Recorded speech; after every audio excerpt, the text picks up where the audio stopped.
एक पति पत्नी थे जो बेहद गरीब थे। दोनों दिन रात मेहनत मजदूरी करके किसी तरह अपना गुजर बसर करते थे। पत्नी गर्भवती थी और कुछ महीनों बाद उसने एक बेहद सुंदर बच्ची को जन्म दिया, जिसका नाम रखा गया चंपा। चंपा जैसी प्यारी और मासूम बच्ची को देखकर हर कोई उसकी तारीफ करता, मगर उसकी किस्मत में दुख पहले से लिखा था। जन्म के कुछ ही दिनों बाद उसके पिता की मृत्यु हो गई। उसकी माँ और वह दोनों इस दुनिया में बिल्कुल अकेले रह गए। अब चंपा की माँ, जो पहले से ही परेशान थी, घर घर जाकर काम करने लगी। किसी के घर झाड़ू पोछा करती, किसी के घर खाना बनाती। हर दिन वो खुद से संघर्ष करती ताकि चंपा का पालन पोषण कर सके। बड़े घरों से उसे पुराने उतरे हुए कपड़े मिल जाते, जिन्हें वो चंपा को पहना देती। गरीबी का पहाड़ उन पर टूट पड़ा था, लेकिन माँ ने हार नहीं मानी। उसने चंपा को सरकारी स्कूल में पढ़ने भेजा, जहाँ चंपा ने बड़ी मेहनत से पढ़ाई की और किसी तरह 10वीं की परीक्षा अच्छे नंबरों से पास कर ली। लेकिन अब आगे की पढ़ाई की बात आई तो उसकी माँ के हाथ पांव फूल गए। उसने चंपा को समझाया, बेटी, अब मेरे पास उतनी ताकत नहीं बची कि मैं तेरी आगे की पढ़ाई का खर्च उठा सकूं। तेरी फीस, किताबें और बाकी सब खर्चा मैं कैसे उठाऊंगी? चंपा ने जिद पकड़ ली। माँ, मेरे 10वीं में अच्छे नंबर आए हैं, मुझे आगे पढ़ने दो, मैं भी तुम्हारे साथ काम कर लूंगी। माँ ने थोड़े संकोच के बाद कहा, ठीक है बेटी, अगर तुझे पढ़ाई करनी है तो हम दोनों मिलकर कुछ और काम ढूंढ लेंगे। अगले ही दिन से चंपा भी अपनी माँ के साथ काम पर जाने लगी। दिन में वो माँ के साथ अलग अलग घरों में काम करती और रात में अपनी पढ़ाई में जुट जाती। कुछ ही समय में उनके पास कुछ और घरों का काम आ गया। अब माँ बेटी अलग अलग काम पर जाने लगी। धीरे धीरे चंपा को एहसास होने लगा कि चाहे बाप की उम्र का मर्द हो या जवान लड़का, सबकी नजरें उस पर ठहरी रहती थी। उसे यह सब बहुत अजीब लगने लगा। एक दिन उसने अपनी माँ से कहा, माँ, मैं ये काम अब और नहीं कर पाऊंगी। माँ ने चिंतित होकर पूछा, क्या हुआ बेटी, किसी ने कुछ कहा है क्या? चंपा बोली, नहीं माँ, किसी ने कुछ नहीं कहा, लेकिन अब ये काम मुझसे नहीं होगा। माँ ने भारी मन से कहा, बेटी, मैं तो पहले से नहीं चाहती थी कि तू ये काम करे, पर तूने ही जिद की थी। चंपा ने दृढ़ता से कहा, हाँ माँ, पर अब मैं कोई और रास्ता ढूंढ लूंगी पैसे कमाने का। माँ ने सर हिलाते हुए कहा, ठीक है बेटी, जैसा तुझे सही लगे वैसा कर।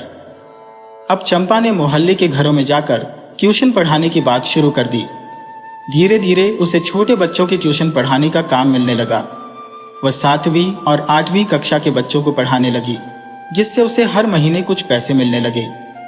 चंपा का पढ़ाने का तरीका इतना अच्छा था कि उसके स्टूडेंट्स की संख्या धीरे धीरे बढ़ने लगी। हालांकि यहाँ भी उसे एक समस्या का सामना करना पड़ा।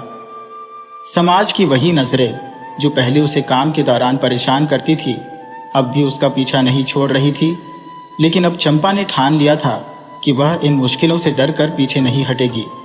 उसे अपने और अपनी माँ के बेहतर भविष्य के लिए लड़ना था। चंपा का पढ़ाने का तरीका सबको बहुत पसंद आने लगा। उसकी मेहनत रंग ला रही थी और उसके ट्यूशन के बच्चे दिन प्रतिदिन बढ़ते जा रहे थे। चंपा ने जब बच्चों को घर पर ट्यूशन पढ़ाना शुरू किया तो धीरे धीरे उसकी आमदनी अच्छी होने लगी थी, लेकिन साथ ही उसकी मेहनत भी दोहरी हो गई थी। चंपा की माँ कभी कभी अपनी बेटी की हालत देखकर कहती, चंपा, अगर तेरा बाप जिंदा होता तो तुझे इतनी मेहनत नहीं करनी पड़ती, तुझे भी बाकी बच्चों की तरह स्कूल में पढ़ने का मौका मिलता। चंपा अपनी माँ के गले में हाथ डालकर कहती, माँ, तूने मेरे लिए जितनी मेहनत की है उतनी कोई और नहीं कर सकता था। तू ही मेरी माँ भी है और पिता भी। तेरे होते मुझे कभी भी पिता की कमी महसूस नहीं हुई। इस तरह माँ बेटी की जोड़ी अपने दिनों को गुजार रही थी। चंपा की 11वीं कक्षा की परीक्षा करीब आ गई थी। उसे खूब मेहनत करनी थी ताकि अच्छे नंबर ला सके। एक दिन उसने अपनी माँ से कहा, माँ, अब तुम काम छोड़ दो, अब ट्यूशन से इतने पैसे आ जाते हैं कि हमारा गुजारा आराम से चल सकता है। माँ ने कुछ सोचते हुए कहा, बेटी, तू सही कह रही है, अब मैं काम छोड़ देती हूँ, इससे तुझे घर के कामों में थोड़ी मदद भी मिल जाएगी। अब चंपा ने परीक्षा की तैयारी पर पूरा ध्यान लगाना शुरू कर दिया। उसने सारे पेपर बहुत अच्छे से दिए और अब रिजल्ट का इंतजार कर रही थी। जिस दिन रिजल्ट आना था, चंपा सुबह से ही बेचैन थी। उसकी माँ बार बार उसे समझाती बेटा, रिजल्ट तो आ ही जाएगा, इसमें परेशान होकर इधर उधर घूमने से कुछ नहीं बदलेगा। चंपा ने कहा, माँ, तुम्हें समझ नहीं आ रहा है, इस रिजल्ट पर ही मेरा आगे का भविष्य निर्भर करता है। दोपहर करीब 12 बजे चंपा स्कूल पहुंच गई, जहां रिजल्ट 2 बजे आने वाला था। जैसे जैसे समय करीब आ रहा था, चंपा की घबराहट बढ़ती जा रही थी। उसकी क्लास टीचर एक एक करके नाम पुकार रही थी, लेकिन चंपा का नाम अब तक नहीं आया था। उसकी धड़कन तेज हो गई थी। तभी अचानक उसका नाम पुकारा गया और मैडम ने उसे गले लगाते हुए कहा, चंपा, तुमने अपने सेंटर में टॉप किया है। यह सुनकर चंपा की मेहनत का फल मिल गया था। चारों ओर से उसे बधाइयां मिलने लगी। बिना किसी ट्यूशन के, केवल अपनी मेहनत से उसने सबसे ज्यादा नंबर हासिल किए थे। खुशी खुशी वह तुरंत घर दौड़ी ताकि यह खुशखबरी अपनी मां को बता सके। घर पहुंचते ही उसने दरवाजे से ही चिल्लाया, मां, मेरे सेंटर में सबसे ज्यादा नंबर मेरे आए हैं।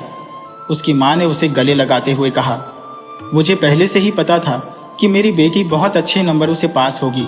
मां की आंखों में आंसू थे। वो बोली, आज अगर तेरे पिता होते तो उन्हें तुझ पर कितना गर्व होता। चंपा ने अपनी मां का हाथ पकड़कर कहा, मां, वो जहां भी होंगे वो जरूर खुश हो रहे होंगे। फिर मां ने कहा, चल बेटी, कुछ खा ले, सुबह से तूने कुछ नहीं खाया है।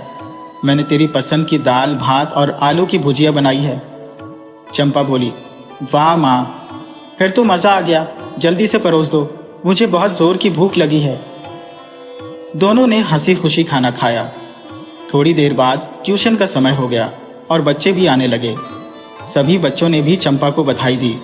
पूरे मोहल्ले में यह खबर फैल गई कि चंपा ने सेंटर में टॉप किया है। इसका फायदा यह हुआ कि अब और भी बच्चे ट्यूशन के लिए आने लगे। चंपा की मेहनत रंग लाई थी और अब उसका भविष्य उज्जवल दिखने लगा था। धीरे धीरे चंपा की मेहनत रंग लाने लगी थी। उसके पढ़ाने के तरीके से खुश होकर कुछ और माता पिता ने अपने बच्चों की परीक्षा की तैयारी करवाने के लिए चंपा से गुजारिश की। चंपा ने भी इस जिम्मेदारी को स्वीकार कर लिया, लेकिन अब उसकी जिम्मेदारियां और भी बढ़ गई थी। एक ओर उसे अपनी पढ़ाई करनी थी और दूसरी ओर इन बच्चों की भी तैयारी करवानी थी। पैसे अच्छे मिल रहे थे, मगर बोझ भी लगातार बढ़ता जा रहा था। चंपा की माँ, जो पहले से ही चंपा के लिए हर त्याग कर चुकी थी, अब घर के सारे कामकाज खुद ही संभाल रही थी। चंपा के लिए माँ कोई काम नहीं करने देती थी, यहाँ तक कि अपनी बिगड़ती तबीयत का जिक्र भी उससे छुपाती रहती थी।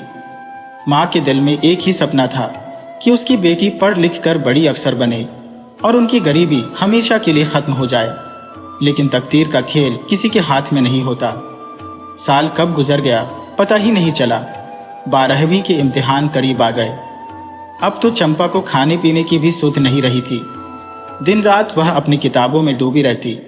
बस एक ही जुनून था, इम्तिहान में अच्छे से अच्छे नंबर लाने का। इस चक्कर में उसे अपनी माँ की ओर ध्यान देने का भी वक्त नहीं मिला। माँ अब पहले से भी ज्यादा कमजोर और थकी हुई नजर आने लगी थी, लेकिन चंपा को तो बस अपने पेपर की ही चिंता थी। पेपर खत्म हुए और चंपा को लगा कि उसने बहुत अच्छा प्रदर्शन किया है। सारे सवाल उसे आसान लगे थे और उसने पूरी मेहनत से जवाब लिखे थे। पेपर खत्म होते ही उसकी नजर एक दिन माँ की तरफ गई। उसने देखा माँ बहुत कमजोर लग रही थी। चंपा ने पूछा, माँ, तुम्हारी तबीयत तो ठीक है ना? तुम बहुत थकी थकी लग रही हो। माँ ने अपनी कमजोर आवाज में जवाब दिया, नहीं बिटिया, मुझे कुछ नहीं हुआ, मैं तो बिल्कुल ठीक हूँ। लेकिन चंपा को माँ की बातों पर यकीन नहीं हुआ। उसे लगने लगा था कि माँ कुछ छिपा रही है। उसने फिर से पूछा, माँ, सच सच बताओ, तुम्हारी तबीयत तो ठीक है ना? मैंने पेपर की वजह से तुम पर ध्यान नहीं दिया। माँ ने फिर वही जवाब दिया, नहीं बिटिया, ऐसा कुछ भी नहीं है, मैं ठीक हूँ। लेकिन कुछ दिनों बाद अचानक माँ के पेट में भयंकर दर्द उठने लगा। उस दर्द से माँ बुरी तरह तड़प उठी। चंपा ने घबराते हुए कहा, माँ, ये कब से हो रहा है? तुमने मुझे पहले क्यों नहीं बताया? माँ ने अपनी तकलीफ को छुपाते हुए कहा, अरे ऐसा कुछ नहीं है, कभी कभी थोड़ा बहुत दर्द हो जाता है, आज ही कुछ ज्यादा हुआ है। चंपा ने माँ की बातों को अनदेखा करते हुए कहा, माँ, अब चिंता मत करो, मैं तुम्हें दवाई दिला लाती हूँ, सब ठीक हो जाएगा। वह पड़ोस के डॉक्टर से दवा ले आई और कुछ दिनों तक सचमुच माँ की तबीयत ठीक लगी। इस बीच चंपा ने भी 12वीं के बाद क्या करना है इसकी योजना बनानी शुरू कर दी थी। रिजल्ट अभी आया नहीं था, लेकिन उसने कई जगहों पर फॉर्म भरने शुरू कर दिए थे। ट्यूशन भी जारी था, पर अब माँ का दर्द लगातार बढ़ता जा रहा था। माँ की तबीयत दिन ब दिन बिगड़ती जा रही थी और नीम हकीम की दवाइयाँ कोई फायदा नहीं कर रही थी। आखिरकार जब एक दिन चंपा ने माँ को दर्द से कराहते हुए देखा तो उसने सारे काम छोड़कर माँ के इलाज की ठानी। उसकी माँ के बिना इस दुनिया में उसका कौन था? चंपा ने सोचा, अब किसी अच्छे डॉक्टर से माँ का इलाज करवाना ही सही रहेगा। माँ ने बहुत मना किया, लेकिन चंपा उसे एक अच्छे फिजिशियन के पास लेकर गई। डॉक्टर ने माँ की हालत देखकर कहा, इस दर्द के लक्षण देखकर तो मुझे लगता है कि अल्ट्रासाउंड कराना जरूरी है, तभी सही कारण का पता चल पाएगा। अल्ट्रासाउंड का खर्च कोई 2000 रुपये होगा और मेरी फीस 1000 रुपये है। चंपा ने तुरंत कहा, ठीक है डॉक्टर साहब, मैं कल माँ को लेकर आऊंगी। माँ के चेहरे पर पैसे की चिंता साफ छलक रही थी, लेकिन इस बार चंपा ने ठान लिया था कि वह अपनी माँ की जान बचाने के लिए कुछ भी करेगी। चंपा, ये बड़े डॉक्टर तो जैसे लूटने के लिए ही बैठे हैं, हम कहीं और इलाज करा लेंगे, माँ ने कहा। लेकिन चंपा ने माँ की बात को नजरअंदाज करते हुए दृढ़ता से कहा, माँ, तुम्हारी सेहत से बढ़कर मेरे लिए कुछ नहीं है। अब जो डॉक्टर साहब कहेंगे वही करेंगे। चंपा समझदार थी, उसने माँ की बीमारी की गंभीरता को महसूस कर लिया था। वो जानती थी कि माँ कितना भी मना कर ले, लेकिन अल्ट्रासाउंड कराना जरूरी था। उसे चिंता थी कि कहीं माँ को कोई गंभीर बीमारी न हो। डॉक्टर की चिंता भरी आंखों ने उसकी बेचैनी और बढ़ा दी थी। रात भर भगवान से प्रार्थना करते हुए वह बस यही चाह रही थी कि सब कुछ ठीक हो जाए। दूसरी ओर उसकी माँ पैसों की चिंता में डूबी हुई थी। उसकी मेहनत से कमाई गई रकम डॉक्टर की फीस और टेस्ट पर खर्च हो जाएगी। यही सोच सोचकर माँ की रात आंखों में ही कट गई।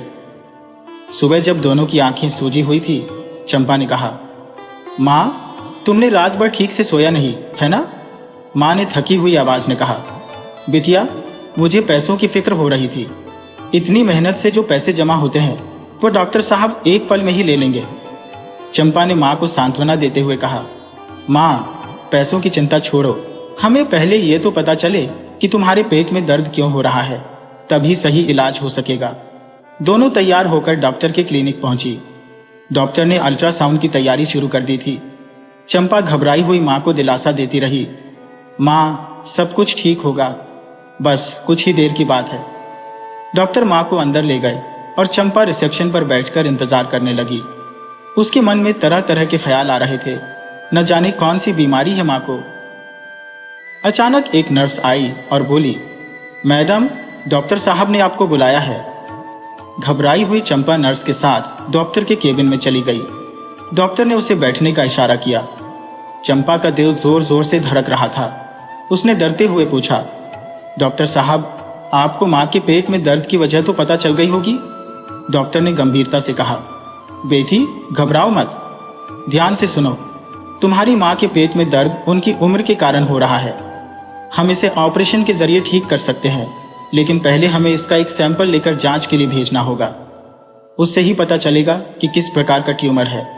चंपा ने थोड़ी हिचकिचाहट के साथ कहा, जैसा आप ठीक समझे डॉक्टर साहब। डॉक्टर ने कहा, 2 दिन बाद अपनी माँ को जांच के लिए ले आना, तब तक इन्हें दवाइयाँ समय पर देती रहना। जैसे ही चंपा बाहर जाने लगी, उसे याद आया कि इस सब का खर्च कितना होगा। उसने हिम्मत करके डॉक्टर से पूछा, डॉक्टर साहब, इसका खर्च कितना आएगा? डॉक्टर ने जवाब दिया, अभी तो 20,000 रुपये लगेंगे। चंपा ने बुझे मन से सिर हिलाया और बाहर निकल आई।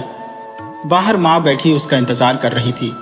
माँ ने उसे देखकर कहा, मैंने कहा था ना, मुझे कोई बीमारी नहीं है, अब हम यहाँ नहीं आएंगे। विचारों में डूबी चंपा चुपचाप खड़ी रही। माँ ने उसका चेहरा देखा और पूछा, बेटी, डॉक्टर ने कुछ कहा क्या? चंपा ने अनमने से स्वर में कहा, नहीं माँ, कुछ खास नहीं। जब वो घर पहुंची तो ट्यूशन के बच्चे पहले से ही इंतजार कर रहे थे, लेकिन उस दिन चंपा का पढ़ाने का बिल्कुल मन नहीं था। उसने माँ को चाय दी और खुद एक किताब लेकर बैठ गई, लेकिन मन पढ़ाई में नहीं लग रहा था। उसके दिमाग में बस 20,000 रुपये की चिंता घूम रही थी।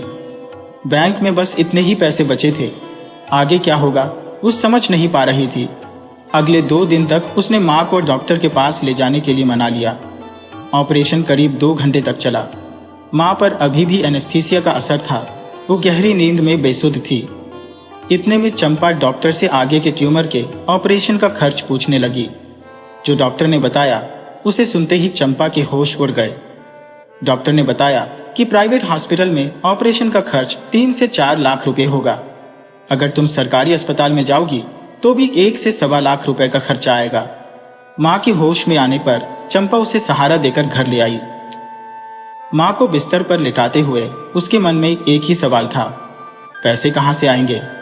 डॉक्टर ने रिपोर्ट के आने में 15 दिन का वक्त बताया था और तब तक उसे पैसों का इंतजाम करना था। चंपा सोच रही थी, इतने पैसों का इंतजाम कैसे करूंगी। कितनी ट्यूशन भी पढ़ा लूं, उससे 30-40 हजार रुपए से ज्यादा कहां से जुटेंगे। एडवांस मांगू तो क्या इतना मिलेगा। इसी सोच विचार में 1 हफ्ता बीत गया। उसकी पढ़ाई की तैयारी पीछे छोड़ गई थी और माँ की हालत देखकर चंपा का दिल भी टूट रहा था। माँ उसे परेशान देखकर कुछ कहती तो नहीं थी, पर अंदर से उसका कलेजा कांपता था। फिर एक दिन डॉक्टर का फोन आया। उन्होंने कहा, तुरंत क्लिनिक पर आओ, तुम्हारी माँ की रिपोर्ट आ गई है। चंपा परेशान हो गई। भागते भागते डॉक्टर के पास पहुंची। जब वह डॉक्टर के केबिन में दाखिल हुई तो उसकी सांसें तेज चल रही थी। डॉक्टर ने उसे बैठने का इशारा किया और पानी मंगवाया। चंपा ने हड़बड़ी में पूछा, डॉक्टर साहब क्या हुआ, इतनी जल्दी बुलाने का क्या कारण है। रिपोर्ट में कुछ गड़बड़ी तो नहीं है। डॉक्टर ने उसे धैर्य से पानी पीने को कहा। बेटी पहले पानी पी लो, फिर बात करते हैं। चंपा ने गिलास उठाया और एक ही सांस में सारा पानी पी लिया। फिर उसने डॉक्टर को घबराई नजरों से देखा। डॉक्टर ने कहना शुरू किया, बेटी ऊपर वाला अगर मुसीबत देता है तो उसे सहने की ताकत भी देता है। तुम्हारी माँ की रिपोर्ट अच्छी नहीं आई है, लेकिन इसका मतलब ये नहीं कि इलाज नहीं हो सकता। तुम्हारी माँ के पेट में कैंसर का ट्यूमर है और वो अब दूसरे स्टेज पर पहुंच चुका है। ये सुनते ही चंपा की आंखों से आंसू निकल आए, मगर उसके मुंह से एक शब्द भी नहीं निकला। डॉक्टर ने उसे दिलासा दिया, बेटी घबराने से कुछ नहीं होगा, तुम्हें हिम्मत रखनी होगी, तभी माँ को संभाल पाओगी। मैंने सरकारी अस्पताल के कैंसर विभाग से बात कर ली है। तुम्हें माँ को वहां भर्ती कराना होगा। पैसों का इंतजाम करना मुश्किल होगा, पर मैं भी मदद करूंगा। भगवान ने चाहा तो सब ठीक हो जाएगा। चंपा बस सिर हिला पाई। उसके शब्द जैसे गले में अटक गए थे। पहले ऑपरेशन के खर्चे से परेशान थी और अब ये कैंसर की खबर। कैंसर का नाम सुनते ही अच्छे अच्छों की रूह कांप जाती है। डॉक्टर ने कहा, अभी कुछ और जांचें होंगी, तब तक तुम पैसों का इंतजाम कर लो। चंपा ने बहुत ही धीरे से कहा, जी डॉक्टर साहब, और वह वहां से उठकर घर की ओर चल दी। उसके कदम अब भारी हो चुके थे, मानो वह खुद को घसीटते हुए आगे बढ़ रही हो। चंपा ने सड़क के किनारे से हाथ हिलाकर 3 व्हीलर रुकवाया और उसमें चुपचाप बैठ गई। जब वो घर पहुंची तो उसकी माँ दरवाजे पर उसका बेसब्री से इंतजार कर रही थी। माँ ने तुरंत पूछा, चंपा बेटा डॉक्टर ने क्या बताया। चंपा ने नजरें चुराते हुए कहा, माँ कल अस्पताल चलना है, तुम तैयार रहना। माँ ने फिर से जोर देकर पूछा, अरे चंपा मैं पूछ रही हूँ कि रिपोर्ट में क्या निकला। चंपा ने एक गहरी सांस ली। उसकी निगाहें नीचे झुक गईं। वह जानती थी कि अगर उसने माँ को कैंसर की बात बता दी तो माँ बहुत परेशान हो जाएगी, इसलिए उसने उस सच को अपने दिल में ही दफन कर दिया। उसकी जिंदगी पहले से ही उलझनों से भरी थी और अब माँ की बीमारी ने उसे और भी परेशान कर दिया था।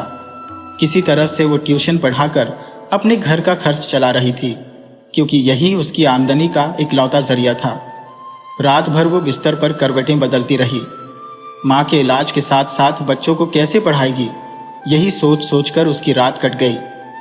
सुबह होते ही वो उठकर तैयार हो गई। उसने बच्चों के माता पिता को फोन कर दिया कि आज ट्यूशन नहीं होगी। दूसरी तरफ माँ सुबह जल्दी उठकर भजन पूजन करके तैयार हो चुकी थी। उन्होंने नाश्ता भी बना दिया था। दोनों माँ बेटी खाने के बाद अस्पताल के लिए निकल पड़ी। रास्ते में चंपा ने माँ को कहा, माँ 2 जोड़ी कपड़े भी रख लेना।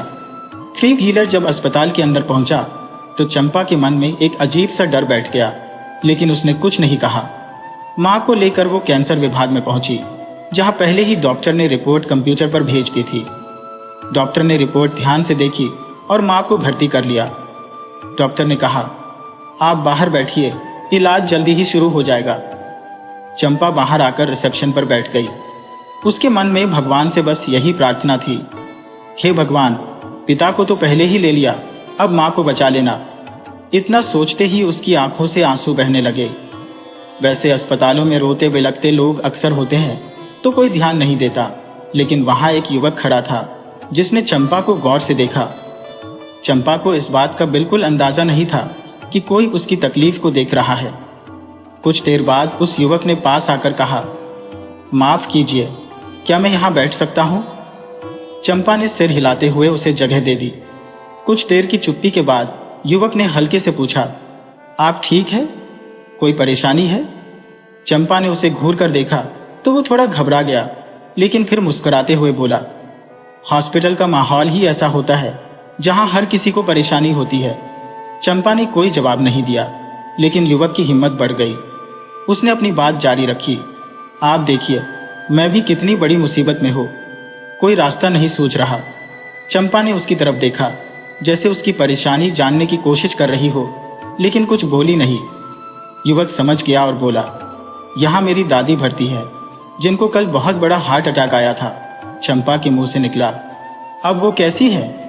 युवक ने राहत की सांस लेते हुए कहा, अभी उनकी हालत स्थिर है, पर असल समस्या ये है कि मुझे बहुत जरूरी काम से अमेरिका जाना था, पर दादी के बिना कैसे जा सकता हूँ? चंपा ने थोड़ी हैरानी से कहा, दादी से भी जरूरी काम क्या हो सकता है? युवक ने गंभीरता से जवाब दिया, कुछ भी नहीं, दादी से ज्यादा जरूरी तो कुछ भी नहीं। फिर उसने चंपा से पूछा, यहाँ आपका कौन एडमिट है? चंपा अब तक उससे थोड़ी सहज हो चुकी थी। उसने धीरे से कहा, यहाँ मेरी माँ है, उन्हें कैंसर है, दूसरी स्टेज पर है। युवक ने अफसोस जताते हुए कहा, मुझे बहुत दुख हुआ, लेकिन आपको हिम्मत रखनी होगी, सब ठीक हो जाएगा। चंपा ने सिर हिलाकर उसका धन्यवाद किया। थोड़ी देर बाद युवक उठकर चला गया। चंपा ने देखा कि कुछ समय बाद वो युवक 2 कप चाय लेकर लौट आया। चंपा की जरूरत के वक्त एक हाथ मदद के लिए आगे बढ़ा, लेकिन वह फॉर्मेलिटी में मुस्कुराते हुए बोली, नो थैंक्स। लड़की ने कहा, कोई बात नहीं, पी लो, फिर कभी तुम पिला देना, हिसाब बराबर हो जाएगा। उदासी के बावजूद चंपा के चेहरे पर हल्की सी मुस्कान आ गई। उसने थैंक्स कहकर चाय का प्याला थाम लिया। उसी वक्त एक नर्स ने आकर चंपा को ढूंढा और डॉक्टर के पास बुलाया। चाय खत्म करके चंपा इंतजार करने लगी कि डॉक्टर उसे बुलाकर कुछ बताएंगे। कुछ देर बाद वार्ड बॉय आया और बोला, मैडम, डॉक्टर साहब ने आपको बुलाया है। चंपा भारी कदमों से डॉक्टर के केबिन में दाखिल हुई।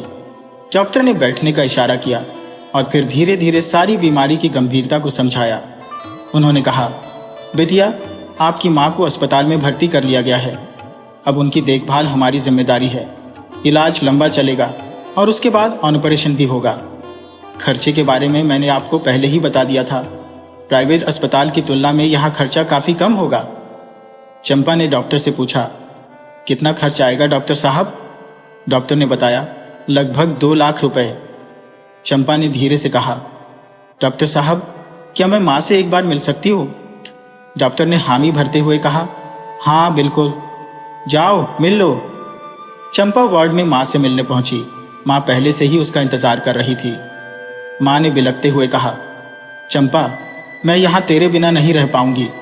चंपा ने अपने आंसू रोककर माँ के गले लगते हुए कहा, माँ, बस कुछ ही दिनों की बात है, ऑपरेशन के बाद तुम घर लौट आओगी, मैं रोज तुम्हारे पास आऊंगी और ट्यूशन भी पढ़ा लूंगी, सब हो जाएगा माँ। माँ के सामने जो आंसू चंपा ने रोके थे वे बाहर निकलते ही छलक पड़े। वह भारी कदमों से हॉस्पिटल से बाहर आई और घर की ओर चल दी। दिल में लगातार माँ की चिंता थी। उसे बार बार यही ख्याल आ रहा था कि क्या हॉस्पिटल में माँ की ठीक से देखभाल हो रही होगी। उस दिन चंपा का कुछ भी करने का मन नहीं हो रहा था, खाना भी नहीं खाया। तभी पड़ोस की भाभी, जिनका बेटा चंपा से पढ़ाई करता था, आई और उसकी माँ का हालचाल पूछने लगी। उन्होंने जब देखा कि चंपा ने खाना नहीं खाया है तो अपने साथ लाया हुआ टिफिन निकालकर उसे खाने को कहा। चंपा ने मना किया, मगर भाभी ने उसे समझाते हुए कहा, अगर तुम नहीं खाओगी तो माँ की देखभाल कैसे करोगी? पड़ोसी ही पड़ोसी के काम आते हैं, कोई भी दिक्कत हो तो मुझे बताने से झिझकना मत। फिर भाभी चली गई और थोड़ी देर में ट्यूशन के बच्चे आ गए। चंपा उन्हें पढ़ाने में लग गई। समय धीरे धीरे बीतने लगा, लेकिन हॉस्पिटल का मिलने का समय खत्म हो चुका था। चंपा माँ से मिलने की सोच रही थी, मगर अब कोई फायदा नहीं था। उसे अगले दिन ही जाना होगा। रात भर उसके मन में यही उधेड़-बुन चलती रही। इतना पैसा कहाँ से आएगा? सुबह होते ही चंपा जल्दी जल्दी उठी, नाश्ता बनाया और माँ के लिए सब कुछ तैयार करके रख दिया। फिर वह फटाफट हॉस्पिटल की ओर निकल पड़ी। जब हॉस्पिटल पहुंची तो रिसेप्शन पर उसे रोक दिया गया। गार्ड ने कहा, मैडम, अभी मिलने का समय नहीं हुआ है। चंपा ने घड़ी देखी, अभी 8 ही बजे थे। उसने मुस्कुराते हुए कहा, मुझे तो वक्त का ध्यान ही नहीं रहा। वह फिर से उसी बेंच पर जाकर बैठ गई जहां वह पहले बैठी थी। उसके मन में सवाल उठने लगे, 1 घंटा कैसे कटेगा? अभी बस 15 मिनट ही बीते थे। तभी कल वाला लड़का सामने से आता दिखाई दिया। उसने चंपा से कहा, मेरा नाम श्रीकांत है और मैं यूएसए में एक मल्टीनेशनल कंपनी में काम करता हूँ। आपका नाम क्या है? चंपा को उससे बात करके अच्छा लगा और समय भी अच्छे से कट गया। उसने कहा, मेरा नाम चंपा है। मैं 12th क्लास की स्टूडेंट हूँ, अभी अभी एग्जाम दिए हैं। श्रीकांत ने पूछा, आपके घर में कौन कौन है? चंपा ने कहा, मैं और मेरी माँ। पिताजी मेरे जन्म के कुछ दिन बाद ही एक एक्सीडेंट में चल बसे थे। श्रीकांत ने कहा, यह तो बहुत बड़ी त्रासदी हुई। आप अकेले होकर भी इतनी मुश्किलों का सामना कर रही है, ये सच में सराहनीय है। चंपा ने धीरे से कहा, जी, जब मुसीबत आती है तो हिम्मत करनी ही पड़ती है। वैसे आपके परिवार में कौन कौन है? श्रीकांत ने कहा, मेरी कहानी भी कुछ ऐसी ही है। जब मैं 9वीं में था तो एक एक्सीडेंट में मेरे माँ बाप गुजर गए थे। मेरे दादा दादी ने मुझे पाला पोसा और पढ़ाया। अब मैं अच्छी पोस्ट पर काम कर रहा हूँ। चंपा ने पूछा, अब आपके दादा दादी कैसे हैं? श्रीकांत ने दुखी होकर बताया, अभी 1 महीने पहले ही दादाजी का स्वर्गवास हुआ है। उसी सिलसिले में इंडिया आया हूँ। अब दादी अकेली रह गई है। वे चाहती है कि मैं जल्दी शादी कर लूँ ताकि दुल्हन का चेहरा देख सके, मगर मैं अभी शादी के लिए तैयार नहीं हूँ। मैंने एक आया को हायर कर लिया है जो दादी की देखभाल कर रही है। श्रीकांत की बात सुनते हुए चंपा को भी अपनी माँ की चिंता और गहरी लगने लगी। चंपा ने कहा, शायद तुम्हारे बाहर जाने से ही दादी को अकेलापन महसूस हुआ और इसीलिए उन्हें हार्ट अटैक आया। बातें करते करते मिलने का वक्त हो गया और दोनों अपने अपने मरीज से मिलने चले गए। जब चंपा माँ के पास पहुंची तो माँ ने उसे गले लगा लिया। चंपा ने हल्के स्वर में पूछा, माँ, कोई दिक्कत तो नहीं हुई? माँ मुस्कुराते हुए बोली, नहीं बेटा, यहाँ सब ठीक है। नर्स समय पर दवाई और खाना पीना देती है, बहुत ध्यान रखती है। डॉक्टर भी समय समय पर चक्कर लगाते रहते हैं। माँ की बातों से चंपा को थोड़ी राहत मिली। उसने अपने साथ लाया हुआ नाश्ता निकाला, लेकिन नर्स ने मना कर दिया। यहाँ पेशेंट को उनकी बीमारी के हिसाब से खाना दिया जाता है, घर का खाना अलाउड नहीं है। चंपा ने नाश्ता वापस रख दिया और माँ से बातें करने लगी। माँ ने उसे बताया, यहाँ बगल वाले बेड पर नीना नाम की महिला है। कल उससे काफी बात हुई। उसका स्वभाव बहुत अच्छा है, लेकिन सामने वाली महिला तो बड़ी नक्छड़ी है। चंपा हंस पड़ी और बोली, माँ, यहाँ भी मोहल्ले वाली बातें शुरू कर दी? माँ हंसते हुए बोली, क्या करूं बेटा, बातें करते करते समय कट जाता है, नहीं तो तेरी और घर की चिंता लगी रहती है। चंपा ने माँ को तसल्ली देते हुए कहा, माँ, मेरी चिंता मत करो। कल पड़ोस वाली भाभी मेरे लिए खाना लेकर आई थी। कहकर गई है कि अकेला मत समझियो खुद को, आधी रात को भी जरूरत हो तो बुलाना, हम आ जाएंगे। माँ ने सुकून से कहा, अरे वो भाभी बहुत भली है।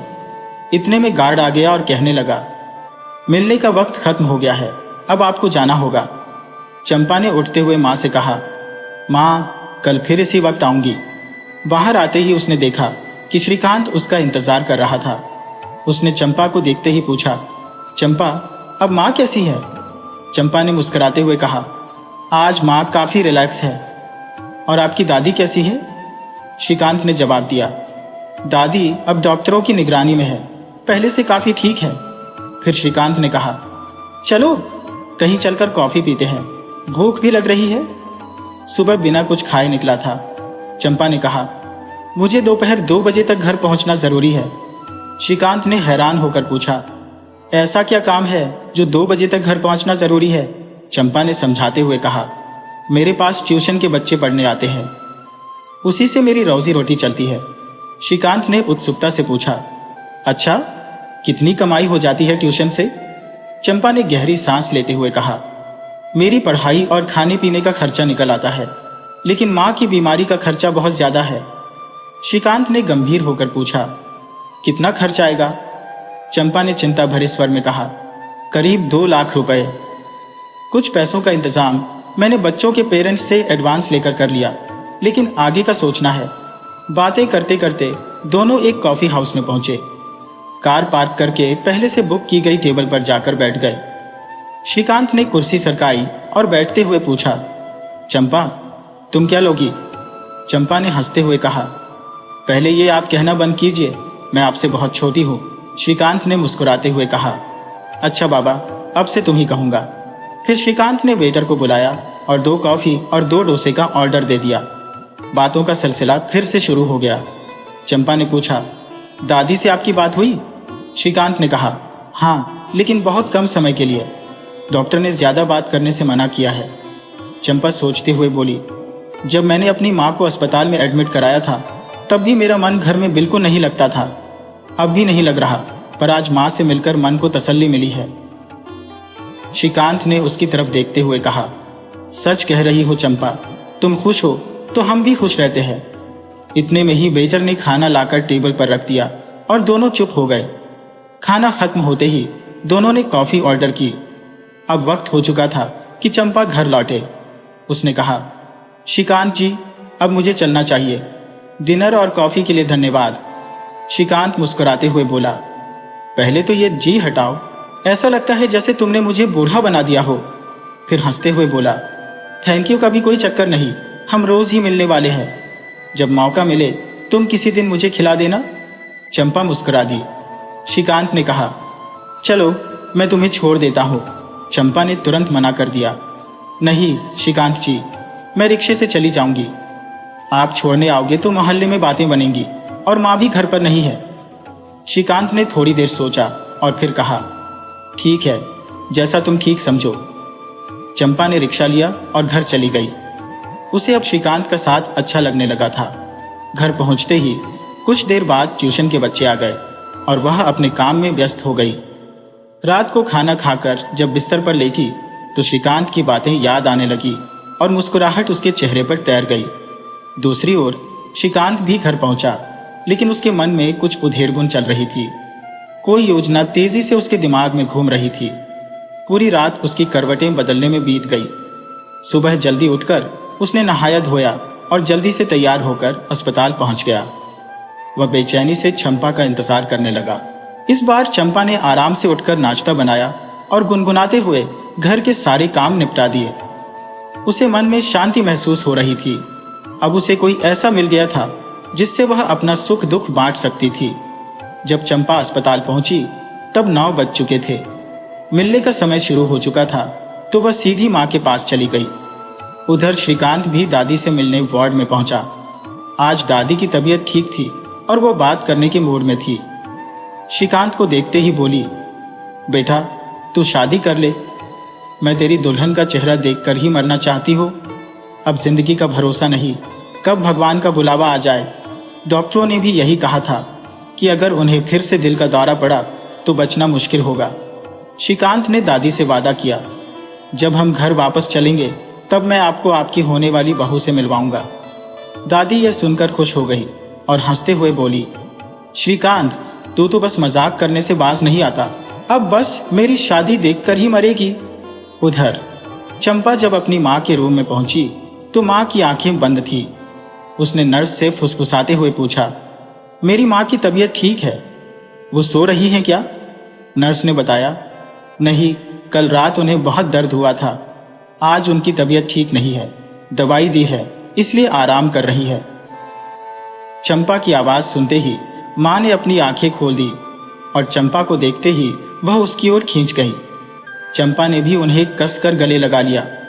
तभी नर्स ने हल्की आवाज में कहा, मरीज से थोड़ा दूर रहिए। चंपा पास पड़ी कुर्सी पर बैठ गई और माँ से पूछने लगी माँ, अब कैसी तबीयत है? माँ ने धीरे से सिर हिला दिया, जैसे बोलने में उन्हें तकलीफ हो रही हो। चंपा आज जितनी शांत दिख रही थी, उतनी ही अंदर से परेशान थी।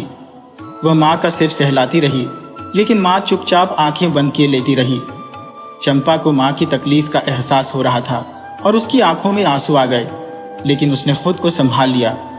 मिलने का समय खत्म होते ही चंपा डॉक्टर से मिलने उनके केबिन में चली गई। डॉक्टर ने गंभीरता से कहा, चंपा, तुम्हारी माँ की हालत ठीक नहीं है। हो सकता है ऑपरेशन जल्दी करना पड़े। इसके लिए तुम्हें पैसे का इंतजाम करना होगा। साथ ही उनके ब्लड ग्रुप का ब्लड भी अस्पताल में जमा कराना होगा। चंपा ने गहरी सांस ली और कहा, जी, मैं सब संभाल लूंगी। बाहर आकर वह श्रीकांत से मिली, जो बाहर इंतजार कर रहा था। श्रीकांत ने उसका उतरा हुआ चेहरा देखकर पूछा, क्या हुआ चंपा? माँ ठीक तो है ना? इतना सुनते ही चंपा श्रीकांत के गले लगकर फूट फूट कर रोने लगी, जैसे उसके भीतर जमा हुआ दुख का सैलाब बह निकला हो। श्रीकांत ने उसे ढांढस बंधाते हुए कहा, सब ठीक हो जाएगा, हिम्मत मत हारो। तुम तो बहुत मजबूत हो चंपा। चंपा ने अपने आंसू पोंछे और हल्की सी मुस्कान के साथ बोली, चलो कॉफी पीते हैं। और हाँ, आज का बिल तुम दोगे। सुबकते हुए भी उसके चेहरे पर मुस्कान लौट आई। दोनों पास के रेस्टोरेंट में चले गए। कॉफी का ऑर्डर देने के बाद श्रीकांत ने गंभीरता से पूछा, डॉक्टर ने क्या कहा? चंपा ने गहरी सांस लेकर कहा, उन्होंने कहा कि माँ का ऑपरेशन जल्दी करना पड़ सकता है। उनकी हालत ठीक नहीं है और पैसों के साथ साथ ब्लड भी जमा कराना होगा। उनका ब्लड ग्रुप बहुत दुर्लभ है, इसलिए जल्द से जल्द ब्लड का इंतजाम करना होगा। श्रीकांत ने आश्वासन देते हुए कहा, तुम चिंता मत करो, हम सब मिलकर इसका हल निकालेंगे। श्रीकांत ने कहा, चंपा, तुम ब्लड का इंतजाम कैसे करोगी? ब्लड तो कभी कभी रिश्तेदारों से मिल जाता है। क्या तुम्हारे कोई रिश्तेदार है जो मदद कर सकें? चंपा ने सिर हिलाते हुए उदास स्वर में कहा, पापा के गुजरने के बाद कोई भी नहीं आया हमारे पास। माँ अकेली ही संभालती रही सब कुछ। श्रीकांत कुछ सोचते हुए बोला, मेरे दिमाग में एक विचार है। अगर चाहो तो हम दोनों एक दूसरे की परेशानी का हल निकाल सकते हैं। चंपा ने चौंकते हुए पूछा, कैसे? हमारी दोनों की समस्या कैसे हल हो सकती है? ऐसा क्या अनोखा आइडिया है तुम्हारे दिमाग में? श्रीकांत थोड़ा संकोच करते हुए बोला, देखो चंपा, मेरी बात ध्यान से सुनो। अगर तुम्हें ठीक न लगे तो गुस्सा मत करना। ये बस एक सुझाव है। मैं तुम पर कोई जबरदस्ती नहीं कर रहा हूं। अगर तुम्हें सही लगे तो ही सोचना, वरना हम दोस्त हैं और दोस्त ही रहेंगे। चंपा ने उत्सुकता से कहा, ठीक है, पहले अपना आइडिया बताओ। श्रीकांत ने एक गहरी सांस ली और कहा, तुम्हारी माँ का ऑपरेशन होना है, इसके लिए तुम्हें पैसों की जरूरत है। ब्लड भी ब्लड बैंक से खरीदा जा सकता है। दूसरी तरफ मेरी दादी अपने पोते की शादी देखना चाहती है। डॉक्टर ने बताया है कि अगर उन्हें फिर से हार्ट अटैक हुआ तो वो शायद न बचे। चंपा ने बीच में टोकते हुए कहा, तुम ऐसा क्यों कह रहे हो? कोई नहीं जानता कि भगवान का बुलावा कब आएगा। जब तक वो जिंदा है तब तक हमें उनकी देखभाल करनी चाहिए। श्रीकांत ने गंभीरता से कहा, मैं भी यही कह रहा हूं, लेकिन मेरे पास एक योजना है। अगर हम दोनों आपस में कॉन्ट्रैक्ट मैरिज कर लें तो तुम्हारी माँ के इलाज के लिए जितनी रकम चाहिए वो मैं दे दूंगा। बदले में तुम्हें तब तक मेरी दादी के साथ रहना होगा जब तक वो जिंदा है। चंपा चौंक गई और उसने कहा, कॉन्ट्रैक्ट मैरिज? इसका मतलब क्या है? श्रीकांत ने विस्तार से समझाया, हमारे बीच पति पत्नी जैसा कोई रिश्ता नहीं होगा। यह सिर्फ नाम मात्र की शादी होगी, ताकि मेरी दादी को लगे कि मैंने शादी कर ली है। जब तक दादी जिंदा है तुम उनके साथ रहोगी और मैं अमेरिका में अपनी नौकरी पर चला जाऊंगा। दादी के गुजरने के बाद ये कॉन्ट्रैक्ट खत्म हो जाएगा और तुम पूरी तरह से स्वतंत्र हो जाओगी। तुम्हारे लिए मेरी सारी जिम्मेदारियां भी उसी वक्त खत्म हो जाएंगी। चंपा यह सब सुनकर हक्का बक्का रह गई।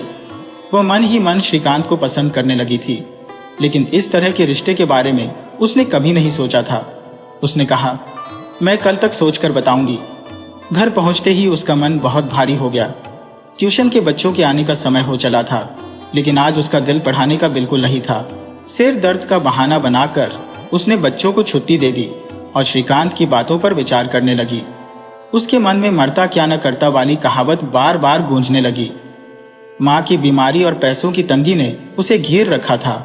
फिर उसने सोचा, अगर माँ की तबीयत ठीक रहती है तो कल उनसे सलाह कर लूंगी। लेकिन फिर उसे याद आया, माँ कभी पैसे के लिए इस रिश्ते को मंजूर नहीं करेंगी। पूरी रात बेचैनी में बीती।